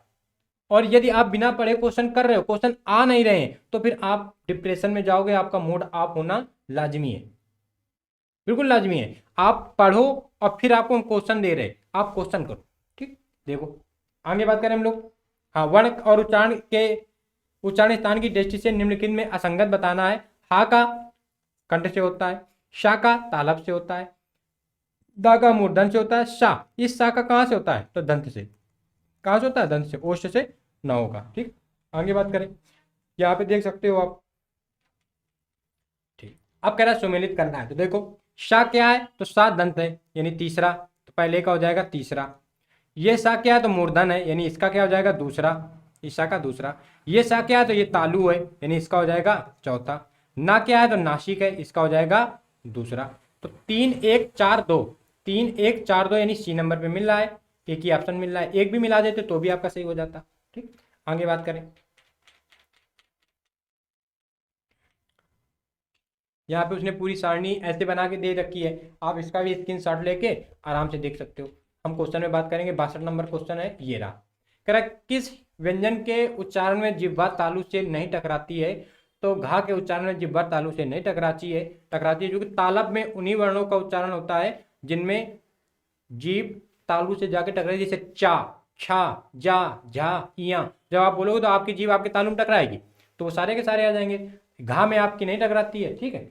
आगे बात करें, निम्नलिखित में से किस विकल्प में अनुनासिक का प्रयोग किया गया? अनुनासिक का प्रयोग किया गया है, यानी चांद और सांस में, चांद और सांस में अनुनासिक का प्रयोग किया गया है। यहाँ अनुस्वार और विसर्ग का प्रयोग किया गया है। अनुस्वार और विसर्ग को अयोगवा भी कहा जाता है, अयोगवा, पंडित किशोरीदास वाजपेयी के अनुसार, ठीक है। अतः और प्रातः में विसर्ग का प्रयोग किया गया है। संकर और हिंदी में अनुस्वार का प्रयोग किया गया है, ठीक। आगे बात करें, ओष्ठ वर्ण किस विकल्प में है? ओष्ठ वर्ण बताना है, तो ओष्ठ वर्ण में या तो उ और बड़ा उ या फिर पा वर्ग के सारे आ जाएंगे, तो कौन सा सही हो जाएगा? सी नंबर सही हो जाएगा। का, गा, गा ये किस में है? तो कंठ वर्ण में, कंठ वाले में। आ, ई, री आ जाएगा कंठ में, ई आ जाएगा तालम में, री आ जाएगा मूर्धन में, और विसर्ग आ जाएगा कंठ में। तो ये तो बिल्कुल भिन्न भिन्न हो गए। ता, ता, दा, दा ये हो जाएंगे किस में? ये हो जाएंगे दंत वर्ग में, यानी दंत वर्ग में चले जाएंगे, ठीक। आगे बात करें, संयुक्ताक्षर कौन कौन से हैं? तो छत्रज्ञ और श्रा, छत्रज्ञ और श्रा यानी ए नंबर। शा, शा और ये तीनों सा यानी हाँ, ये कैसे होते हैं? ये ऊष्म होते हैं। ये कैसे हैं? ऊष्म है। यारा लावा ये कैसे हैं? तो ये हैं अंतस्थ हैं। ये कैसे हैं? अंतस्थ हैं, ठीक। ये था, फा, बा, मा ये कैसे हैं? तो ये है स्पर्शी हैं, स्पर्शी, या इन्हीं को कहते हैं वर्गी, इन्हीं को कह देते हैं वर्गी। क्योंकि का से मा तक के वर्ग 25 होते हैं, वो 5 वर्गों में होते हैं, तो वर्गी और वो वर्ग स्पर्शी भी कहलाते हैं, ठीक। आगे बात करें हम लोग, बहुत बढ़िया आपको प्रैक्टिस कराई जा रही है। यदि आप इसका हिस्सा बनोगे तो निश्चित ही आपको वर्णमाला में और प्रत्येक टॉपिक की आपको कराई जाएगी, कहीं दिक्कत आने वाली नहीं है। कह रहे 66 नंबर, निम्न में कौन सा समूह सही नहीं है? ओष्ठ पा, पा, बा सही है, कंठ काका गागा सही है, मूर्धन चा, छा, जा, जा मूर्धन नहीं, तालु ये किसका होता है? तालु, तो यही सही नहीं है, सी नंबर। वर्तस्थ तो ला, सारा ला ना, वर्तस्थ में सरल होता है, यानी वर्तस्थ का उच्चारण सरल नहीं है, तो ना, तो ये वर्तस्थ हो जाते हैं। यानी दंत वाली की बात कर लेता जाके, ठीक। आगे बात करें, कंठ से उत्पन्न होने वाले वर्ण कौन कौन से हैं? तो कंठ से कौन कौन से? तो गा और गा। डा और ढा कहाँ से? ये मूर्धन से, मूर्धा से। रा और रा ये भी कहाँ से? तो मूर्धन से। चा, छा कहाँ से? ये तालु से। आगे बात करें, इनमें से अमानक वर्ण का विकल्प कौन सा है जो मान नहीं है, वर्तमान में नहीं चल रहा है? तो ये जो भा टाइप की ये बनती है, ये वर्तमान में अमान्य है, इसका प्रयोग अब नहीं हो रहा, इसका प्रयोग अपभ्रंश में होता था, अपभ्रंश में होता था। आगे बात करें, किसका उच्चारण स्थान दंत है? तो ता वर्ग वालों का दंत है, तो ता वर्ग में ना आ रहा है तो ना का हो जाएगा। पा का आएगा तो पा का ओष्ठ है। आप बताओगे गा का कहाँ है? तो गा का कंठ है। चा का जल्दी से बताओ, चा का जल्दी से, तो तालु है, तालु है। आगे बात करें, करण निम्नलिखित में से किस व्यंजन का उच्चारण तालु से होता है? तो चा वर्ग और छोटी ई और बड़ी ई, लेकिन यहाँ व्यंजन की बात कर रहा है तो केवल चा वर्ग याद रखेंगे। तो चा वर्ग में कौन आ जाएगा? जा आ जाएगा, तो केवल सी नंबर का आंसर हो जाएगा। आप यहाँ पे देख सकते हो ये सारे, आप इनको थोड़ा सा पुश करके थोड़ा देख भी लोगे, बाकी हम रुके भी हैं थोड़ा सा। आप एक बार दोहरा लो, कंठ ध्वनि, तालब ध्वनि, जल्दी जल्दी दोहराओ साथ साथ, मूर्धन ध्वनि, दंत ध्वनि और ओष्ठ ध्वनि, दोहरा लिए। चलो, क्या निम्नलिखित में से कौन सा ऊष्म व्यंजन है? निम्नलिखित में से कौन सा ऊष्म व्यंजन है? यानी तीनों सा और हा ऊष्म व्यंजन आते हैं, तो तीनों सा तो नहीं है, हा दिख गया तो हा आ जाएगा। पा कैसा है? ये ओष्ठ है। डा कैसा है? ये मूर्धा है। भा कैसा है? ये भी ओष्ठ है, ठीक। हा कैसा है? ऊष्म है। आगे बात करें हम लोग, इनमें से किसका उच्चारण स्थान कंठ है? तो इनमें से किसका उच्चारण स्थान कंठ है? तो देखोगे कंठ में कौन? का वर्ग आ जाएगा। का वर्ग में कौन आ जाएगा? गा आ जाएगा। चा वर्ग में कौन है? तो चा वर्ग किसका होता है? तालु का होता है, तालु से उच्चारण है। पा वर्ग में कौन है? तो ओष्ठ से उच्चारित है। ता वर्ग में कौन है? तो ता वर्ग में दंत से उच्चारित है, ठीक। आगे बात करें, तालब महाप्राण घोष व्यंजन वर्ण का उदाहरण कौन सा? तालब हो, महाप्राण हो और घोष हो। तालब भी हो, महाप्राण हो, घोष भी हो। अब आप सोच पा रहे हो, अर्थात आपने जा तो बोल ही दिया, लेकिन अब आपको एक काम कौन सी आएगी? जो हमने आपको स्क्रीनशॉट चार्ट बनवाया है, जो हमने अपने हेड राइटिंग से चार्ट बनवाया है, वो चार्ट यहाँ पे काम आएगी, ठीक। आगे बात करें हम लोग, यहाँ पे सबका उल्लेख उसने कर रखा है, आप स्क्रीनशॉट लेके बाकी ऑप्शनों का देख सकते हो। कौन सा वर्ण पंचमा अक्षर है, तो पंचमा अक्षर कौन है, तो माँ है, पा पा बा बा माँ, यही पंचमा अक्षर है। गा कैसा है, तीसरा अक्षर है। दा कैसा है, ये भी तीसरा अक्षर है, ता ता दा। सा कैसा है, तो सा किसी अक्षर में नहीं आता, लेकिन ये दंती सा के साथ दूसरे में आता है, तो दूसरे में चला जाएगा। ठीक, आगे बात करें हम लोग। करेक्ट, कंठ महाप्राण, कंठ से हो, महाप्राण से हो, घोष हो, व्यंजन वर्ण बताना है। कंठ महाप्राण व्यंजन वर्ण यानी हा, कौन सा, चौथा। चौथा होता है पहला और दूसरा अघोष, और प्राण में पहला अल्प प्राण, दूसरा महाप्राण, यानी खा वाली लाइन महाप्राण, का वाली लाइन अल्प प्राण, गा वाली लाइन अल्प प्राण, गा वाली लाइन महाप्राण। अघोष अघोष में तो पहले दूसरे का खा अघोष, बाकी के पीछे के सघोष। आगे बात करें, मूर्धन अल्प प्राण, मूर्धा से हो यानी टा वर्ग में आ जाओ, अल्प प्राण हो यानी पहला होगा या तीसरा होगा, और घोष बताना है तो यानी तीसरा आ जाएगा, और तीसरे में कौन आ जाता है, तो टा ठा डा, डा आ जाएगा। ठीक, आगे बात करें, ऐसे आपको भी एक्सप्लेन करना ही भाई। ओष्ठ महाप्राण घोष वर्ण, घोष व्यंजन वर्ण का उदाहरण कौन सा है, तो इसका है भा, इसका है भा। आपको वो जो हमने आपको अभी बनाई है, आप दोबारा हम उसको दिखाना चाहेंगे, क्योंकि सारे क्वेश्चन वहीं से मिल रहे हैं। तो जब सारे क्वेश्चन वहीं से मिल रहे हैं, तो क्यों ना उसी को देख लिया जाए। तो आपकी स्क्रीन पे ये दिख रही है, अभी ये दिखेगी, देखिए ये है, सारे क्वेश्चन वही दे रहा है जो हमने ये चार्ट बनवाया है। आप इस चार्ट को आराम से बनाइए। ठीक, नेक्स्ट शुरू करें, वापस हम लोग आ रहे हैं अपनी तरफ। चलो 78 नंबर की बात करें, मूर्धन अल्प प्राण, मूर्धन अल्प प्राण अघोष वर्ण का उदाहरण कौन सा है, तो मूर्धन हो यानी टा वर्ग का हो, अल्प प्राण हो यानी पहला और तीसरे का हो, अघोष यानी पहले और दूसरे में ही रहेगा, तो टा आ जाएगा, टा आ जाएगा। आगे बात करें, इसको व्याख्या की आपको पढ़ने की आवश्यकता यहाँ पे नहीं है, क्योंकि जहां थी वो हम आपको पढ़ा रहे थे। ये आप केवल सारणी जो हमने बनाई है उसी को पढ़िए। देखो यूपीएसआई में 2021 के 1 दिसंबर को, 23 नवंबर को, 21 नवंबर को लगातार पूछा गया ये क्वेश्चन। ठीक, और आगे यूपीएसआई की आएगी, और कांस्टेबल का अब जो प्रारूप रहेगा वो एसआई से हल्का ना रहेगा। इनमें से कौन सा व्यंजन ऊस में है, ऊस व्यंजन कौन कौन से, तीनों सा और हा, तो सा में कौन आ गया, ये सा आ गई, हो गई। वाह कैसा है, तो वाह है अर्ध स्वर है, अर्ध स्वर और अंतस्थ है, और कैसा है, अंतस्थ है। जा, जा कैसा है, तो जा तालु का है। पा कैसा है, ओष्ठ का है। आगे बात करें, घा, गा, डा, डा, ता, इनमें से कितने अघोष वर्ण हैं, अघोष वर्ण बताने हैं, तो अघोष पहले और दूसरे, पहले और दूसरे, तो पहला और दूसरा कौन सा हो जाएगा, तो देखो ता हो जाएगा, ठा हो जाएगा, क्योंकि टा और ठा यानी दो ही हो रहे, बाकी ये तो चौथा चला जाएगा, तीसरा चला जाएगा, तो ये तो हो जाएगा सघोष, गा तीसरा, सघोष, घा चौथा, तो सघोष, यानी कितने हैं, तो 2 हैं, यानी सी नंबर सही है। व्याख्या भी उसने देखो दे रखी है, आपको पढ़ने की आवश्यकता यहाँ पे ही नहीं दिया, सारणी बना रखी है, और यदि उस पर लापरवाही की हो तो आप पढ़ते रहो, बनाते रहो, इसी को टिपते रहो भाई। निम्नलिखित में से कौन सा व्यंजन अघोष है, अघोष बताना यानी पहले और दूसरी पंक्ति में आएगा, तो खा, का, खा, का, खा यानी खा आ गया। जा तीसरे में जा रहा है, गा तीसरे में जा रहा है, घा चौथे में जा रहा है, का, खा, गा, घा, घा चौथे में आ रहा है। ठीक, का, खा, गा तीसरे में आ रहा है यानी सघोष है। चा, छा, जा तीसरे में यानी सघोष है। का, खा यानी अघोष है। का और खा वाली की नीचे वाली लाइन पूरी की पूरी अघोष होती है। का, खा, चा, छा, टा, ठा, ता, था, पा, फा, ये कैसे होते हैं, अघोष होते हैं। और तीनों सा कैसे होते हैं, अघोष होते हैं। आगे बात करें, हिंदी वर्णमाला में व्यंजन वर्णों की संख्या कितनी है, तो व्यंजन वर्णों की संख्या यहाँ पे 33 की बात कर रहा है। कौन कौन से शामिल हो जाते हैं, तो 25 तो स्पर्शी, 25 स्पर्शी, 4 कौन से अंतस्थ, और 4 कौन से ऊष्म। ठीक, आगे बात करें, ज्ञा वर्ण किन वर्णों के संयोग से बना है, तो जा आदि, जा प्लस इया, यानी ए नंबर क्वेश्चन रिपीट हुआ है, इससे पहले भी हमने आपको ये क्वेश्चन कराया है। आगे बात करें हम लोग, यहाँ पे आप देख सकते हो जो हमने आपको कराया था वो और वो ये सेम है सब। ठीक, तो आप यहाँ पे एक बार रिपीट कर सकते हो, रिवीजन कर सकते हो, और वहाँ पे हमने आपको लिखाया ही था वो भी आप देख सकते हो। जिस स्वर के उच्चारण में 2 मात्राएं लगती हैं उसे क्या कहते हैं, तो जिस स्वरों के उच्चारण में 2 मात्राएं यानी गुरु, गुरु यानी दीर्घ स्वर। गुरु यानी दीर्घ स्वर। संयुक्त स्वर कौन कौन से होते हैं? संयुक्त स्वर होते हैं, बोलो, ए, ऐ, ओ, औ। ये कैसे हो? संयुक्त होते हैं। मूल छोटा, छोटी, छोटा हो, री, उन्हीं मूल को लघु कहा जाता है, उन्हीं लघु को ह्रस्व कहा जाता है, तो वही हो जाते हैं। ठीक।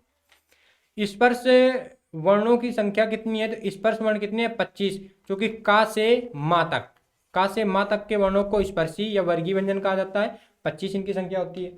वही व्याख्या कह रहा है कि हिंदी वर्णमाला को ऐसे वर्ण जिनका उच्चारण करते समय मुख के किन्हीं दो भागों का स्पर्श हो जाता है और अंदर से होने वाले वायु प्राण का मार्ग अवरुद्ध हो जाता है, स्पर्श वर्ण कहलाते हैं। हिंदी वर्णमाला में इनकी संख्या 25 मानी जाती है। ठीक। तालब, महाप्राण, अघोष व्यंजन वर्ण का उदाहरण कौन सा? तालब हो, महाप्राण हो, तालु का हो। तालु बोले तो चा वर्ग का होना चाहिए। महाप्राण यानी दूसरे और चौथे पंक्ति में आना चाहिए। अघोष यानी दूसरे में आना चाहिए। तो कौन सा आ जाएगा? केवल छा आ जाएगा, केवल छा आ जाएगा। आगे बात करें, शा का उच्चारण क्या होता है? तो शा का उच्चारण होता है तालु से। मोस्ट इंपॉर्टेंट, इतनी दफा पूछा गया, देख सकते हो, कांस्टेबल 2018 में पूछा गया था। ठीक। अगला, इनमें से कौन से व्यंजन अंतस्थ व्यंजन हैं? अंतस्थ व्यंजन कौन कौन से हो जाते हैं? तो यारा लावा, यारा लावा कैसे हैं? अंतस्थ हैं। छत्र ज्ञासरा कैसे हैं? संयुक्त हैं। ये कैसे हैं? संयुक्त हैं। का खा गा गा कैसे हैं? ओष्ठ, सॉरी, कंठ से उच्चारित हैं, कंठ से। पापा बामा कैसे हैं? ओष्ठ से, ओष्ठ से। यही इसकी व्याख्या नीचे दी गई है। 89 की बात करें, इनमें से किन वर्णों को व्यंजन कहा जाता है जिनका उच्चारण स्वरों के वर्णों की सहायता से किया जाता है? जो बालाघात हो, जिनका उच्चारण संभव नहीं, जो कठिनता से उच्चारित हो, जिनका उच्चारण स्वर के वर्णों की सहायता से किया जाता है, व्यंजन कहलाते हैं। ये नंबर सही है। ओष्ठ, अल्पप्राण, घोष व्यंजन 90 पॉइंट है। ओष्ठ हो, अल्पप्राण हो, घोष हो, यानी ओष्ठ बोले तो पा वाली पा वर्ग का, अल्पप्राण हो यानी पहला हो, तीसरा हो, इस वर्ग का होना चाहिए। घोष हो यानी तीसरा ही, तो पा फा बा आ जाएगा। बा कैसा है? जिसमें तीनों बातें, ओष्ठ भी है, अल्प भी है और व्यंजन भी है। आगे बात करें, बाकी सबका आप यहीं पे आप इसको रोक के आप बताओगे कि पा पे कौन कौन है, फा पे कैसा है, वा पे कैसा है। दंतोष्ट है, वा का उच्चारण क्या है? तो दंतोष्ट है, यहाँ पे लिख देंगे दंतोष्ट। नीचे बात करें, कंठ अल्पप्राण व्यंजन वर्ण का उदाहरण कौन सा है? कंठ अल्पप्राण व्यंजन वर्ण का उदाहरण बताना है, तो देखो ग नंबर। ठीक। आप भी ज्यादा बताओगे, क्योंकि ये बताने वाले क्वेश्चन है नहीं, केवल हम आपको दिखा रहे हैं क्वेश्चन कि देखो क्वेश्चन ऐसे पूछे हैं उसने। देखो यूपीएसआई में पूछा गया क्वेश्चन है, इनमें से कौन सा व्यंजन दंत ध्वनि नहीं है? दंत बोले तो ता वर्ग का ना होना चाहिए, सॉरी, दंत ध्वनि है यानी ता वर्ग का होना चाहिए, तो ताई आ गया। छा किस वर्ग का? तालु वर्ग का। पा ओष्ठ का, कंठ वर्ग का। आगे बात करें, टा वर्ग में किस प्रकार के व्यंजन है? टा वर्ग में कैसे हैं? तो मूर्धन व्यंजन है।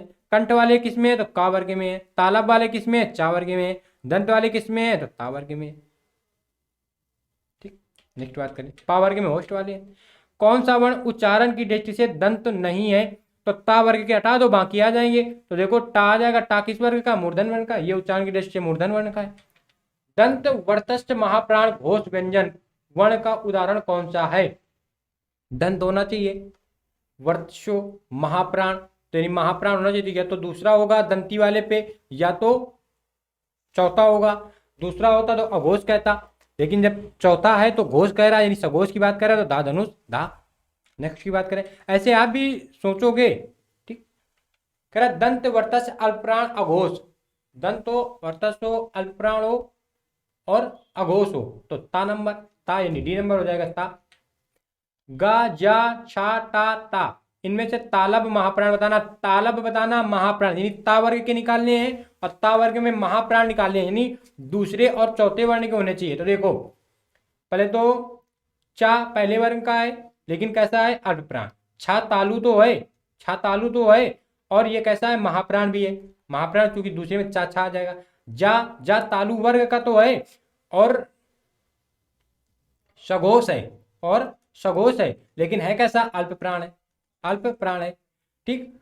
छा जो है वो महाप्राण तो है, लेकिन अघोष है, अघोष है, अर्थात इनमें तालु में ऐसा जो पूछ रहा है कोई नहीं है। आंसर क्या होगा? जीरो। जो आंसर क्या होगा? जीरो। अगला कह रहा है मूर्धन ह्रस्व स्वर का उदाहरण कौन सा है? तो मूर्धन ह्रस्व स्वर का उदाहरण है री।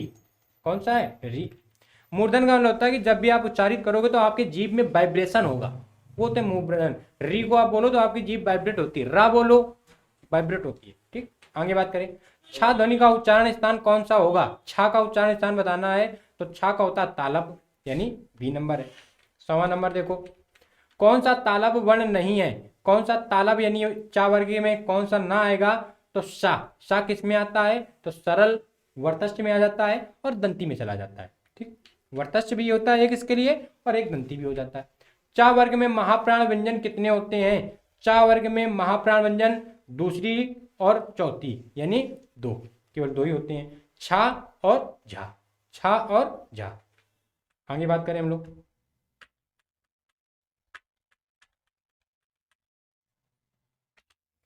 कह रहा है इनमें से कौन सा वर्ण अघोष महाप्राण है? अघोष महाप्राण कौन सा हो जाएगा? तो खा नंबर। अघोष भी होना चाहिए, महाप्राण होना चाहिए, खा नंबर। चा कैसा है? चा अघोष तो है लेकिन अल्प प्राण है। झा कैसा है? झा महाप्राण तो है लेकिन कैसा है? सघोष है। ता कैसा है? अल्प प्राण है और अघोष है। ठीक, ऐसे व्याख्या आपको भी करनी है। अगला क्वेश्चन, का वर्ग में घोष व्यंजन कितने? घोष बताने हैं कितने हैं? तो घोष व्यंजन कितने होंगे? लास्ट के दूसरी तीसरी चौथी लाइन घोष होंगे तो 3 हो जाएंगे, 3 यानी गा गा और अंगा। ठीक, आगे बात करें, मूर्धन अल्प प्राण व्यंजन कौन सा? मूर्धन भी होना चाहिए, मूर्धन बोले तो टा वर्ग में आना चाहिए, अल्प प्राण होना चाहिए तो टा वर्ग में आएगा, अल्प प्राण में आ जाएगा तो कौन सा आ जाएगा? डा नंबर, बी नंबर। आगे बात करें, इनमें से कौन सा व्यंजन संयुक्त व्यंजन का उदाहरण है? संयुक्त व्यंजन बताना है तो संयुक्त व्यंजन कितने होते हैं? 4। 4 कौन कौन से? छत्र, ज्ञ और श्रा। तो कौन सा मिल रहा है? केवल छा मिल रहा है। ठीक, नेक्स्ट की बात करें, यहाँ पे आप देख सकते हो ये कई बार पूछा जाता है कि संयुक्त व्यंजन है इनका निर्माण कैसे कैसे होता है। हमने कई बार बताया है और कई बार देखो ये रिपीट भी हो रहा है, आपको बार बार रिवीजन पे रखना है और ज़्यादा रिवीजन करना है, थोड़ा सोच के करना। ऐसा नहीं कि आप रिवीजन करते करते कभी कंफ्यूजन की स्थिति आ जाती है, आप पढ़ जाते हो आपको पता ही नहीं चलता क्या पढ़ गए, तो उसको भी थोड़ा रोकना। लिखना ज़्यादा है, कोशिश करना है लिखना ज़्यादा। जैसे मैंने कहा अच्छा तो आप तुरंत पेन उठाओ, कॉपी रखो बगल में, लिख दो आदि का सा, त्रा आदि ता रा, ज्ञा जा आदि और यहाँ श्रा आदि सा और रा, ऐसे लिख दो। लिखने से बहुत चीज़ें कन्फर्म होती हैं। इनमें से किसका उच्चारण स्थान ओष्ठ है? ओट यानी पा वर्ग में आ जाओगे तो कौन सा हो जाएगा? D number. ठीक, अगला क्वेश्चन देखो,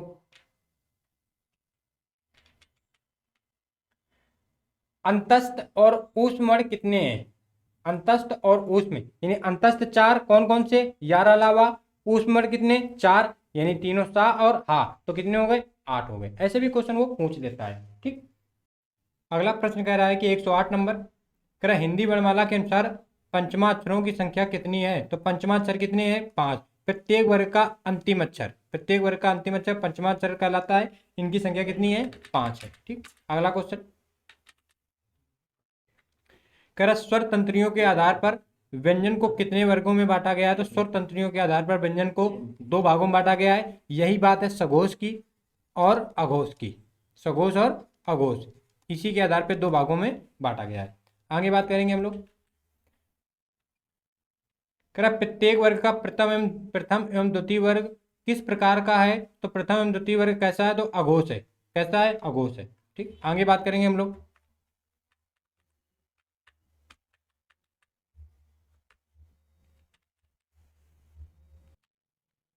कह रहा है खा और घा ध्वनि किस प्रकार की होती है? तो खा और घा ध्वनि होती है महाप्राण। कैसी होती है? महाप्राण। ठीक, ऑप्शन आप पढ़ोगे उस चीज पे आपको जवाब देना होगा। कह रहा है नीचे दी गई तालिका में अशुद्ध मेल कौन सा है बताना है। ढा सघोष अल्पप्राण मूर्धा, ये सही है। का अघोष है, अल्पप्राण है, कंठ है, बिल्कुल सही है। धा सघोष है, महाप्राण ओष्ठ नहीं, ये कहाँ है? दंत। ये कहाँ से उच्चारित होता है? दंत से।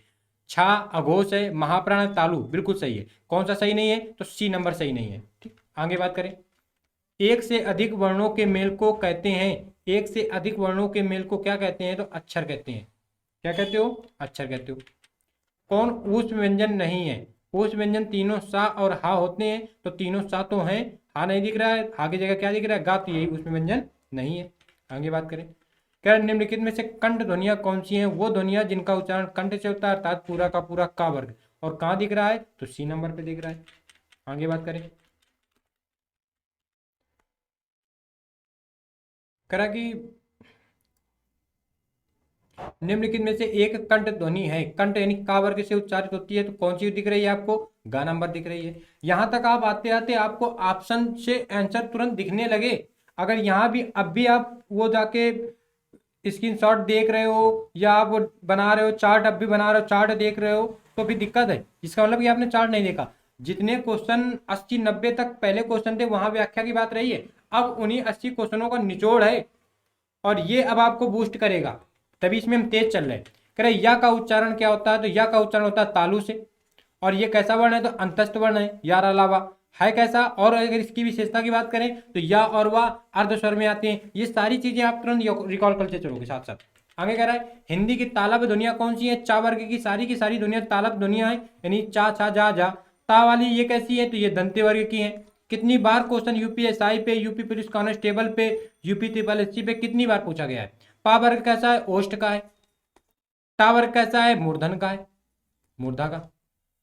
आगे बात करें, कह रहा है किस व्यंजन का उच्चारण स्थान तालब है? यानी चा वर्ग के सारे, तो कौन आ रहा है चा वर्ग में? झा आ रहा है। माँ, माँ का ओष्ठ से होता है, माँ का कहां से होगा? ओष्ठ से होगा। गा का कंठ से होगा, ना का दंत से होगा। ठीक, नेक्स्ट की बात करें,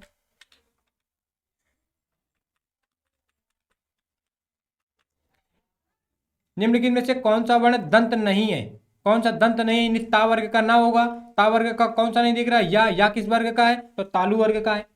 नेक्स्ट की बात करें, टा वर्ग उच्चारण की दृष्टि से किस प्रकार की है? तो टा वर्ग की ध्वनियां कैसी होती है? मूर्धन ध्वनियां होती हैं।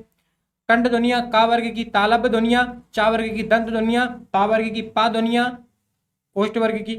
नेक्स्ट की बात करें, शा का उच्चारण स्थान क्या है? तो मूर्धन है, यानी सी नंबर है। तालु से किस शा का? तो तालु से इस शा का। कंठ से हा का, दंत से इस शा का, और मूर्धन से इस शा का, यानी तीनों शा और हा ये क्या हो गए? अंतस्थ हो गए। आगे बात करें, डा वर्ण का उच्चारण स्थान स्पेस और वर्ग का बताना है, तो डा बताना है टा वर्ग में आएगा, टा वर्ग में आएगा। और टा वर्ग कैसा है? तो चौथा है, टा वर्ग का चौथा वर्ण है, ऐसे भी आपसे पूछता है। निम्नलिखित में से दंत ध्वनि बतानी है, दंत ध्वनि कौन सी होगी? तो दंत ध्वनि सी नंबर हो जाएगी, क्योंकि ता वर्ग की होगी। आगे बात करें,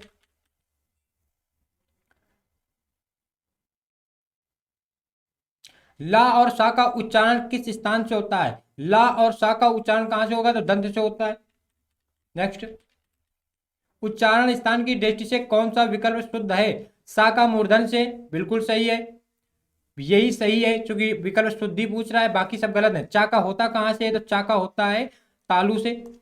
सा का कहां से होता है? सॉरी, सा का, इस सा का उच्चारण होता है तालु से, इस सा का उच्चारण होता है दंत से। सही कौन सा है? तो बी नंबर सही है, बी नंबर सही है। इस सा का उच्चारण स्थान गलत है, इसका होता है मूर्धा से, इसका मूर्धन से होता है। आगे बात करें, दांत और जीभ के स्पर्श से बोले जाने वाले वर्ण को क्या कहते हैं? तो दांत और स्पर्श के जीभ से बोले जाने वाले वर्ण दंत कहलाते हैं। 128 नंबर, पा फा बा बा मा व्यंजन होते हैं, तो ओष्ठ प्रकार के होते हैं, यानी बी नंबर। नेक्स्ट की बात करें हम लोग, कह निम्नलिखित में कौन सा वर्ण अंतस्थ नहीं है? तो यार अलावा के अलावा कौन दिख रहा है? तो बा दिख रहा है, बा नहीं है। बा कैसा? ओष्ठ है। हिंदी वर्णमाला की बा ध्वनि है, तो बा ध्वनि कैसी है? तो ओष्ठ की है, ए नंबर सही है। 131 की बात करें, निम्नलिखित में से ओष्ठ ध्वनि कौन सी है? तो जो पा वर्ग में आएगी, पा वर्ग में कौन आ रही? बा, भा आ रही है, ये ओष्ठ है। नेक्स्ट करें, इनमें से कौन सा वर्ण स्पर्श व्यंजन नहीं है? यानी का से लेकर माँ तक के अलावा जो वर्ण होगा, तो का से लेकर माँ तक के अलावा कौन सा दिख रहा है? या दिख रहा है, या नहीं है। निम्न में संयुक्त व्यंजन कौन सा नहीं है? तो संयुक्त व्यंजन कौन से? छात्र ज्ञा स्रा, इसके अलावा या कैसा है? या अंतस्थ व्यंजन है, यानी ए नंबर सही है। कह निम्न में अंतस्थ व्यंजन कौन सा है? कौन सा अंतस्थ है? यानी यार अलावा, तो यार अलावा अंतस्थ होते हैं, तो वह दिख रहा है, बाकी अंतस्थ नहीं है। कई बार पूछा गया क्वेश्चन है। कह रहा ऊष्म वर्ण कौन से हैं? तो ऊष्म वर्ण तीनों सा और हा होते हैं, तो तीनों सा और हा ऊष्म हो गए। यार अलावा कैसे होते हैं? ये अंतस्थ होते हैं, अंतस्थ होते हैं। छत्रज्ञा कैसे होते हैं, छत्रज्ञा और स्रा ये कैसे होते हैं, तो संयुक्त होते हैं, ये संयुक्त होते हैं। नेक्स्ट की बात करें, ऊष्मण कौन कौन से हैं, तो सा सा सा यानी तीनों सा आ गए, और इसके साथ हा भी होता है, लेकिन ऑप्शन में नहीं तो कोई बात नहीं, तीनों सा कर देंगे। ऊष्मण कौन सा है, तो ऊष्मण केवल बात कर रहा है तो हा है, बाकी नहीं है। ला कैसा है, तो ला पार्श्विक होता है। लुंठित क्या होती है, रा होती है।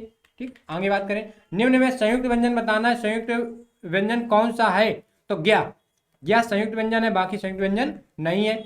आगे बात करें हम लोग, दो व्यंजन जब एक साथ मिलते हैं तो क्या कहलाते हैं, दो व्यंजन एक साथ मिलते हैं तो कहलाते हैं संयुक्त व्यंजन, और दो समान वर्ण जब एक साथ मिलते हैं तो द्वित कहलाते हैं। ये भी बात याद रखनी, आगे क्वेश्चन मिलेगा। छा वर्ण किस प्रकार बना है, कितनी बार क्वेश्चन बना है, छा वर्ण किस प्रकार बना है, तो आदि का और सा से, यानी ए नंबर सही है। निम्न में अल्प प्राण व्यंजन कौन सा है, अल्प प्राण बताना है, तो पहला और दूसरा वर्ग में अल्प प्राण रहेंगे, पहला तीसरा अल्प प्राण रहेगा। तो देखो गा तीसरे में आ रहा, तो ये अल्प प्राण है, का वर्ग के तीसरे में आ रहा है। प्रत्येक वर्ग का दूसरा और चौथा वर्ग क्या होता है, दूसरा और चौथा महाप्राण होता है, ये नंबर सही है। नेक्स्ट की बात करें हम लोग,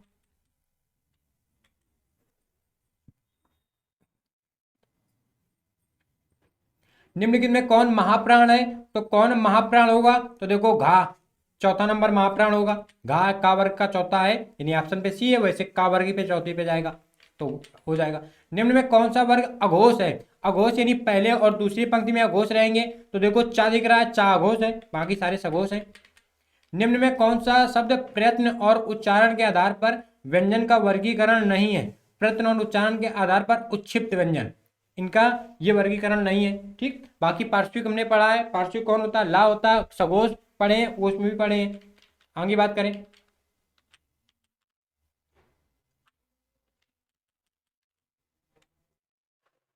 निम्नलिखित में कौन सा वर्ग घोष है, घोष बताना है कौन सा है, तो दा नंबर घोष है। दा नंबर कैसा है, घोष है, सारणी आपके दिमाग में तुरंत आ जानी चाहिए। निम्न में कौन सा व्यंजन संघर्षी है, कौन सा व्यंजन संघर्षी है, तो हा को संघर्षी कहा जाता है, स्वरतंत्र कहा जाता है, कंकल ध्वनि किसको कहा जाता है, हाई को कहा जाता है, ए नंबर सही हो जाएगा। निम्न में पार्श्विक ध्वनि कौन सी है, पार्श्विक ध्वनि कौन सी है, ला, रा कैसी है, तो रा लुंठित है, रा कैसी है, लुंठित। णा कैसी है, तो ये पंचमाक्षर है, अनुनासिक है। चा कैसा है, तो तालब है, प्रथमाक्षर है, चा वर्ग का है। वर्णमाला में स्पर्श व्यंजनों की संख्या कितनी, तो स्पर्श व्यंजनों की संख्या होती है 25, का से लेकर माँ तक स्पर्श व्यंजन कहलाते हैं। आगे बात करें, करा स्पर्श व्यंजनों के उदाहरण कौन कौन से, तो स्पर्श व्यंजन कौन कौन से हो जाएंगे, तो स्पर्श व्यंजन हो जाते हैं चा वर्ग के हो जाएंगे, चा वर्ग सॉरी का वर्ग से लेकर माँ वर्ग तक के स्पर्श व्यंजन रहेंगे। तो देखो कौन से, सी नंबर ता ता दा दा, ये का से माँ के बीच में आ जाएंगे, ये स्पर्श हैं। छत्रज्ञा ये कैसे हैं, ये संयुक्त हैं। यार अलावा कैसे हैं, अंतस्थ हैं। सा सा तीनों सा और हा कैसे हैं, ये ऊष्म में, तो ये कैसे हो जाएंगे, स्पर्श हो जाएंगे। आगे बात करें, निम्नलिखित में से कौन सा संयुक्त व्यंजन नहीं है, तो संयुक्त व्यंजन कौन सा नहीं है, तो छत्रज्ञा स्रा के अलावा कौन दिख रहा है, झा दिख रहा है, ये संयुक्त व्यंजन नहीं है। निम्न में कौन सा टा वर्ग में नहीं आता, तो टा टा डा डा अड़ा कौन ना आएगा, धा धनुष ना आएगा, ये किस में आता है, ता वर्ग में आता है, यानी सी नंबर सही हो जाएगा। अब यहाँ पे हम बात करेंगे शब्दकोश में शब्द क्रम संबंधी प्रश्न बहुत पूछता है, बहुत पूछता है, मोस्ट इंपॉर्टेंट टॉपिक अब आ रहा है। आपकी तैयारी यदि बेहतर है तो यहाँ पे आप जरूर लटकोगे, लेकिन आज के बाद ना लटकोगे। कह रहा है हिंदी शब्दकोश में छा का उच्चारण, छा का उच्चारण किसके बाद, का के बाद आता है, किसके बाद आएगा, का के बाद आएगा। हिंदी शब्दकोश में किस सबसे पहले कौन सा शब्द आएगा, तो हिंदी कोश में देखोगे सबसे पहले कौन सा शब्द आएगा, ऋगु, ऋण, ऋच और ऋण, तो बी नंबर आएगा ऋण, ऋण। ये चूंकि का के बाद आएगा, का छा का के बाद आ जाएगा, तो गा आएगा इसके बाद भी जाएगा ना, तो बी नंबर सही हो जाएगा इसका, ये शब्दकोश में दूसरे नंबर सबसे पहले आएगा।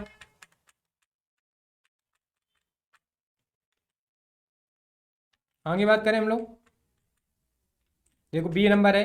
ठीक, अगर क्रम अरेंज करना है तो आप इसको ये एक बार देख लोगे, और इसको ऐसे अरेंज करने को पहले नंबर पर ऋष आएगा, फिर ऋग्वेद आएगा, फिर ऋण आएगा, और फिर ऋणु आएगा, ऐसे आप देख सकते हो। आगे बात करें, शब्दकोश में कौन सा शब्द सबसे पहले आएगा, तो सबसे पहले कौन आएगा, आंख आएगा, आंख सबसे पहले कौन आएगा, आंख आएगा। ठीक, याद रखना है। आगे बात करें, हिंदी वर्णमाला में कुल कितने अयोग हुआ हैं, दो हैं, कौन कौन से, तो अंक और आ, किशोरीदास वाजपेयी के अनुसार अंक और आहा हैं, अंक और आहा। ठीक, बात करें यहाँ आप देख सकते हो हिंदी वर्णमाला में कुल 2 अनुस्वार होते हैं, अंक और आहा यानी विसर्ग की बात कर रहा है। अयोगवा होते हैं, अयोगवा का अर्थ योग न होने पर जो साथ रहे। ये ध्वनियां ना तो स्वर हैं और ना ही व्यंजन, परंतु इनका प्रयोग स्वरों की सहायता से ही किया जाता है। इनकी जाति योग ना तो स्वर है के साथ आती है ना ही व्यंजन के साथ आती है, इसलिए अयोगवा कहलाते हैं। जिन ध्वनियों की कभी कभी परिभाषा दे के पूछ लेगा, जो ये व्याख्या में लिखी है, जिन ध्वनियों की गणना ना स्वर में की जाती है और ना व्यंजन में, वही बात आ गई, कैसे अयोगवा कहलाते हैं। ऊष्म आपको पता ही है, तीनों सा और हा। अंतस्थ आपको पता ही है, अंतस्थ यार अलावा। आगत ध्वनियां जा और फा आगत ध्वनियां होती हैं। आगे बात करें, ऐसी कौन सी 2 मात्राएं हैं जिनका प्रयोग तो किया जाता है किंतु समावेश स्वर में नहीं किया जाता है। अंक और आहा, अंक और आहा यानी बी नंबर सही है। आगे क्वेश्चन, अनुस्वार के संबंध में निम्न में कौन सा कथन उपयुक्त नहीं है। अनुस्वार के संबंध में बताना है कौन उपयुक्त नहीं है। तो अनुस्वार, इसका उच्चारण आगे आने वाले व्यंजन से प्रभावित होता है, बिल्कुल सही है ये। अनुस्वार नासिक व्यंजन होता है, बिल्कुल। इसे ऐसे लिखा दर्शाया जाता है, बिल्कुल। इसे चांद बिंदु में नहीं दर्शाया जाता, यही सही नहीं है। ठीक है, यही सही नहीं है, डी नंबर आंसर हो जाएगा इसका। अनुस्वार किसका कार्य करता है। तो अनुस्वार कार्य करता है पंचमा वर्ण का। किसका कार्य करता है, पंचमा वर्ण का कार्य करता है। अंग व्याकरण के अनुसार है। अंग क्या है, तो अंग व्याकरण के अनुसार है, अनुस्वार है। क्या है, अनुस्वार। आगे बात करें, जब एक ही ध्वनि का द्वित हो जाए तो वह क्या कहलाती है। तो एक ही ध्वनि का द्वित हो जाना युग्मक कहलाता है। क्या कहलाता है, युग्मक। जैसे दिल्ली लिखा है, दिल्ली, तो ला ला का एक हो जाना है, ये युग्मक कहलाएगा। आगे बात करें हम लोग, उच्चारण की दृष्टि से संबल ध्वनि का कौन सा वर्गीकरण है। तो संबल है संप्रकट। कैसा है, संप्रकट। ठीक, यहाँ पे आप इसको देख लोगे। इसके बाद संप्रकट, संयुक्त, इनमें अंतर की बात हम, और द्वित, युग्मक, इनके अंतर की बात हम लोग करेंगे।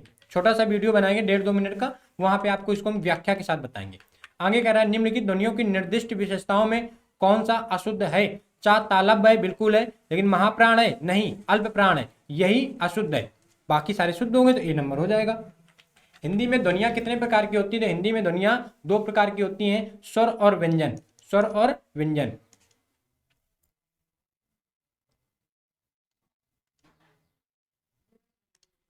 आगे देखो, इनमें से कौन सी देवनागरी लिपि की वर्ण ध्वनि नहीं है। तो देवनागरी लिपि की ग्रीवा ध्वनि देवनागरी लिपि की वर्ण ध्वनि नहीं है। मूर्धन होता है, दंतोष होता है, कंठ होता है, तालु होता है, दंत होता है, होते हैं, लेकिन ग्रीवा ध्वनि आपने अभी पढ़ी है, अभी तक नहीं पढ़ी है।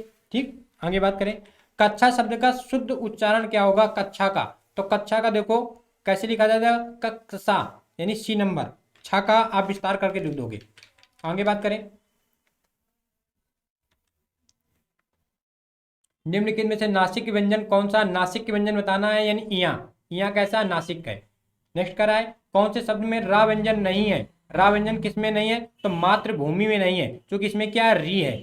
इसमें क्या है, री है। इसमें रा है आदि यानी रेफ वाली रा, इसमें ड्वार्फ वाली रा, और इसमें रा पूरी वाली रा। ठीक, आगे बात करें, जिन शब्दों के अंत में आ जाता है उन्हें क्या कहते हैं। जिन शब्दों के में आ जाता है उन्हें अकारांत कहते हैं, और बड़ा आ जाएगा तो आकारांत, बड़ा आकारांत कह दोगे। ठीक, और यहीं पे आप थोड़ा सा याद रखोगे, जब छोटा आ रहा है तो वो शब्द ज्यादातर या समानता पुल्लिंग का होगा, और जब बड़ा आ रहा है तो फिर स्त्रीलिंग का होता है, अकारांत। कोई भी आप नाम देखना, जैसे अंकित है पुल्लिंग है, अंकिता स्त्रीलिंग है, दीपक दीपिका, जो आ बड़ा आएगा तो वो स्त्रीलिंग में चला जाएगा। 99% कहीं अपवाद है, उनकी जब हम वचन में बात करेंगे, लिंग में बात करेंगे, वहां उनके अपवाद की बात कर देंगे, लेकिन मोटा मोटा आपको याद रखना होगा। वा का उच्चारण क्या होता है, दंतोष्ट होता है। आपने देखते ही आंसर दिया है, बहुत बढ़िया, सी नंबर। नेक्स्ट की बात करें, निम्नलिखित में से कौन सा कथन अशुद्ध है। क्या कह रहा है, 2 महाप्राण व्यंजनों का उच्चारण एक साथ हो सकता है, नहीं हो सकता है, कभी नहीं हो सकता 2 महाप्राण व्यंजनों का उच्चारण। ठीक, आगे बात करें,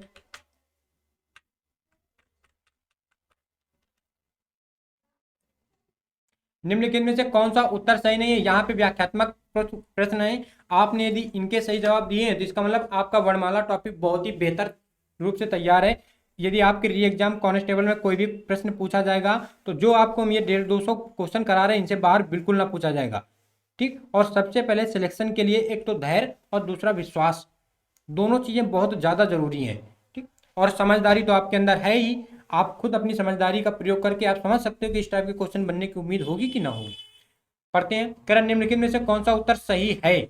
अनुस्वार पूर्ण अनुनासिक होते हैं, ठीक होते हैं, बिल्कुल सही है।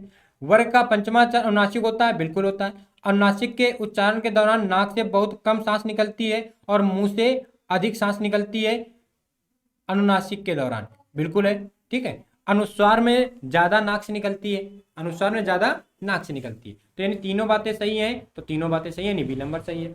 आगे बात करें, निम्न में अनुनासिक वर्ण कौन सा है? अनुनासिक वर्ण बताना है, यानी पांचवें में चले जाएंगे तो मां नंबर है, पांचवा अक्षर हो जाएगा किसी भी वर्ग का, मां हो जाएगा सी नंबर।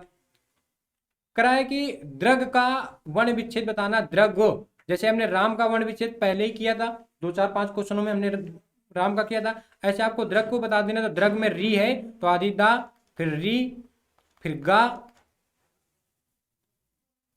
गा और गा के बाद आदि गा और गा के बाद आ। ये गलत टिक लगा है, इसको हम हटा दे रहे, ऊपर स्लाइड करने में टिक लगा है। 1 मिनट आप रुकिएगा।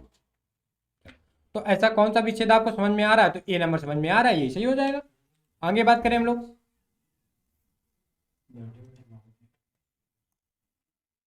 उद्यान का देखो, बहुत मोस्ट इंपॉर्टेंट, कई बार क्वेश्चन यहाँ पे तो केवल आपको केवल जूनियर इंजीनियर तकनीकी परीक्षा में दिख रहा है, इसके मौका जवाब दे रहोगे तो ये क्वेश्चन आपको जरूर टकराता है।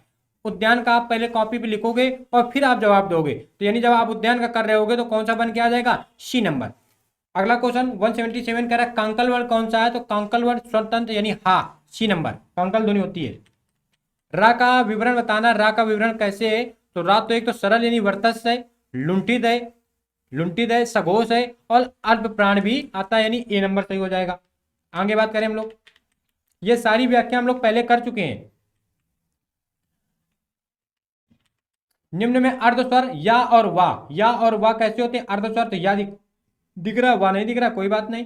रा कैसा है? तो रा है लुंठित, ला कैसा है? पार्श्विक, पा कैसा है? ओष्ठ वर्ण है।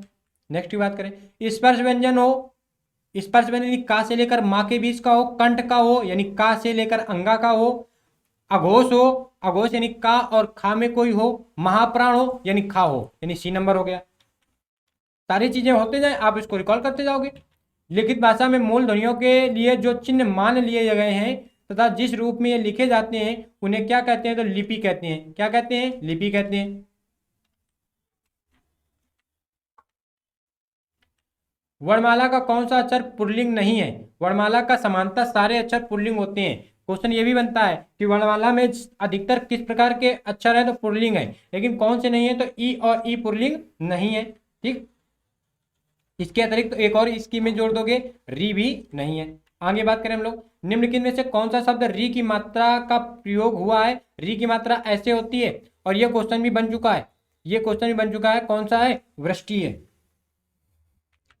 निम्नलिखित में कौन सा स्वर नहीं है? निम्नलिखित में से कौन स्वर नहीं है आपको बताना। तो देखो स्वर कितने, गेरा, उन गेरा के अलावा कौन आपको दिख रहा है? इया, इया क्या व्यंजन है।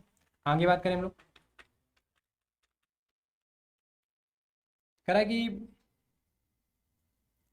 जिस व्यंजन ध्वनि के उच्चारण के समय स्वर तंत्रियों में कंपन होता है, उच्चारण स्थान के आधार पर ध्वनियों के वर्गीकरण में उसका क्या स्थान होता है? यानी वो कांकल है। स्वर तंत्र में कंपन हो रहा है, कांकल है, ठीक। प्रत्येक शब्द की वर्तनी के सभी वर्णों को उसी क्रम में अलग अलग दिखाना क्या कहलाता है? तो उसी क्रम में अलग अलग दिखाना वर्ण विच्छेद कहलाता है। जैसे उद्यान का तुमने किया है, द्रग का तुमने किया है, वही वर्ण विच्छेद कहलाता है। नेक्स्ट, किस शब्द में री स्वर नहीं है? किस शब्द में री स्वर नहीं है? तो आज में री स्वर नहीं है, बाकी सब में री दिख रहा है। नेक्स्ट की बात करें, जिह्वा की नोक जब ऊपर के दांतों की पंक्ति के सामने वाले दांत के ऊपरी हिस्से के संपर्क में आकर वायु के प्रवाह को अवरुद्ध करती है, ऐसे उच्चारण स्थान को क्या कहते हैं? तो आपको ये पूरी कहानी याद रखनी है। ये किस पे लागू होगी? वर्तस्य पे लागू हो गई। वर्तस्य ध्वनि कौन कौन सी? तो सा, रा, ल और ना, सा, रा, ल और ना, ये 4 होती हैं। लेकिन अब आप ना तो इनका शुद्ध उच्चारण कर पाओगे और ना इसका प्रयोग कर पाओगे, तो आपको ये पूरी की पूरी परिभाषा याद किस पे रखनी है? वर्तस्य वर्णों में।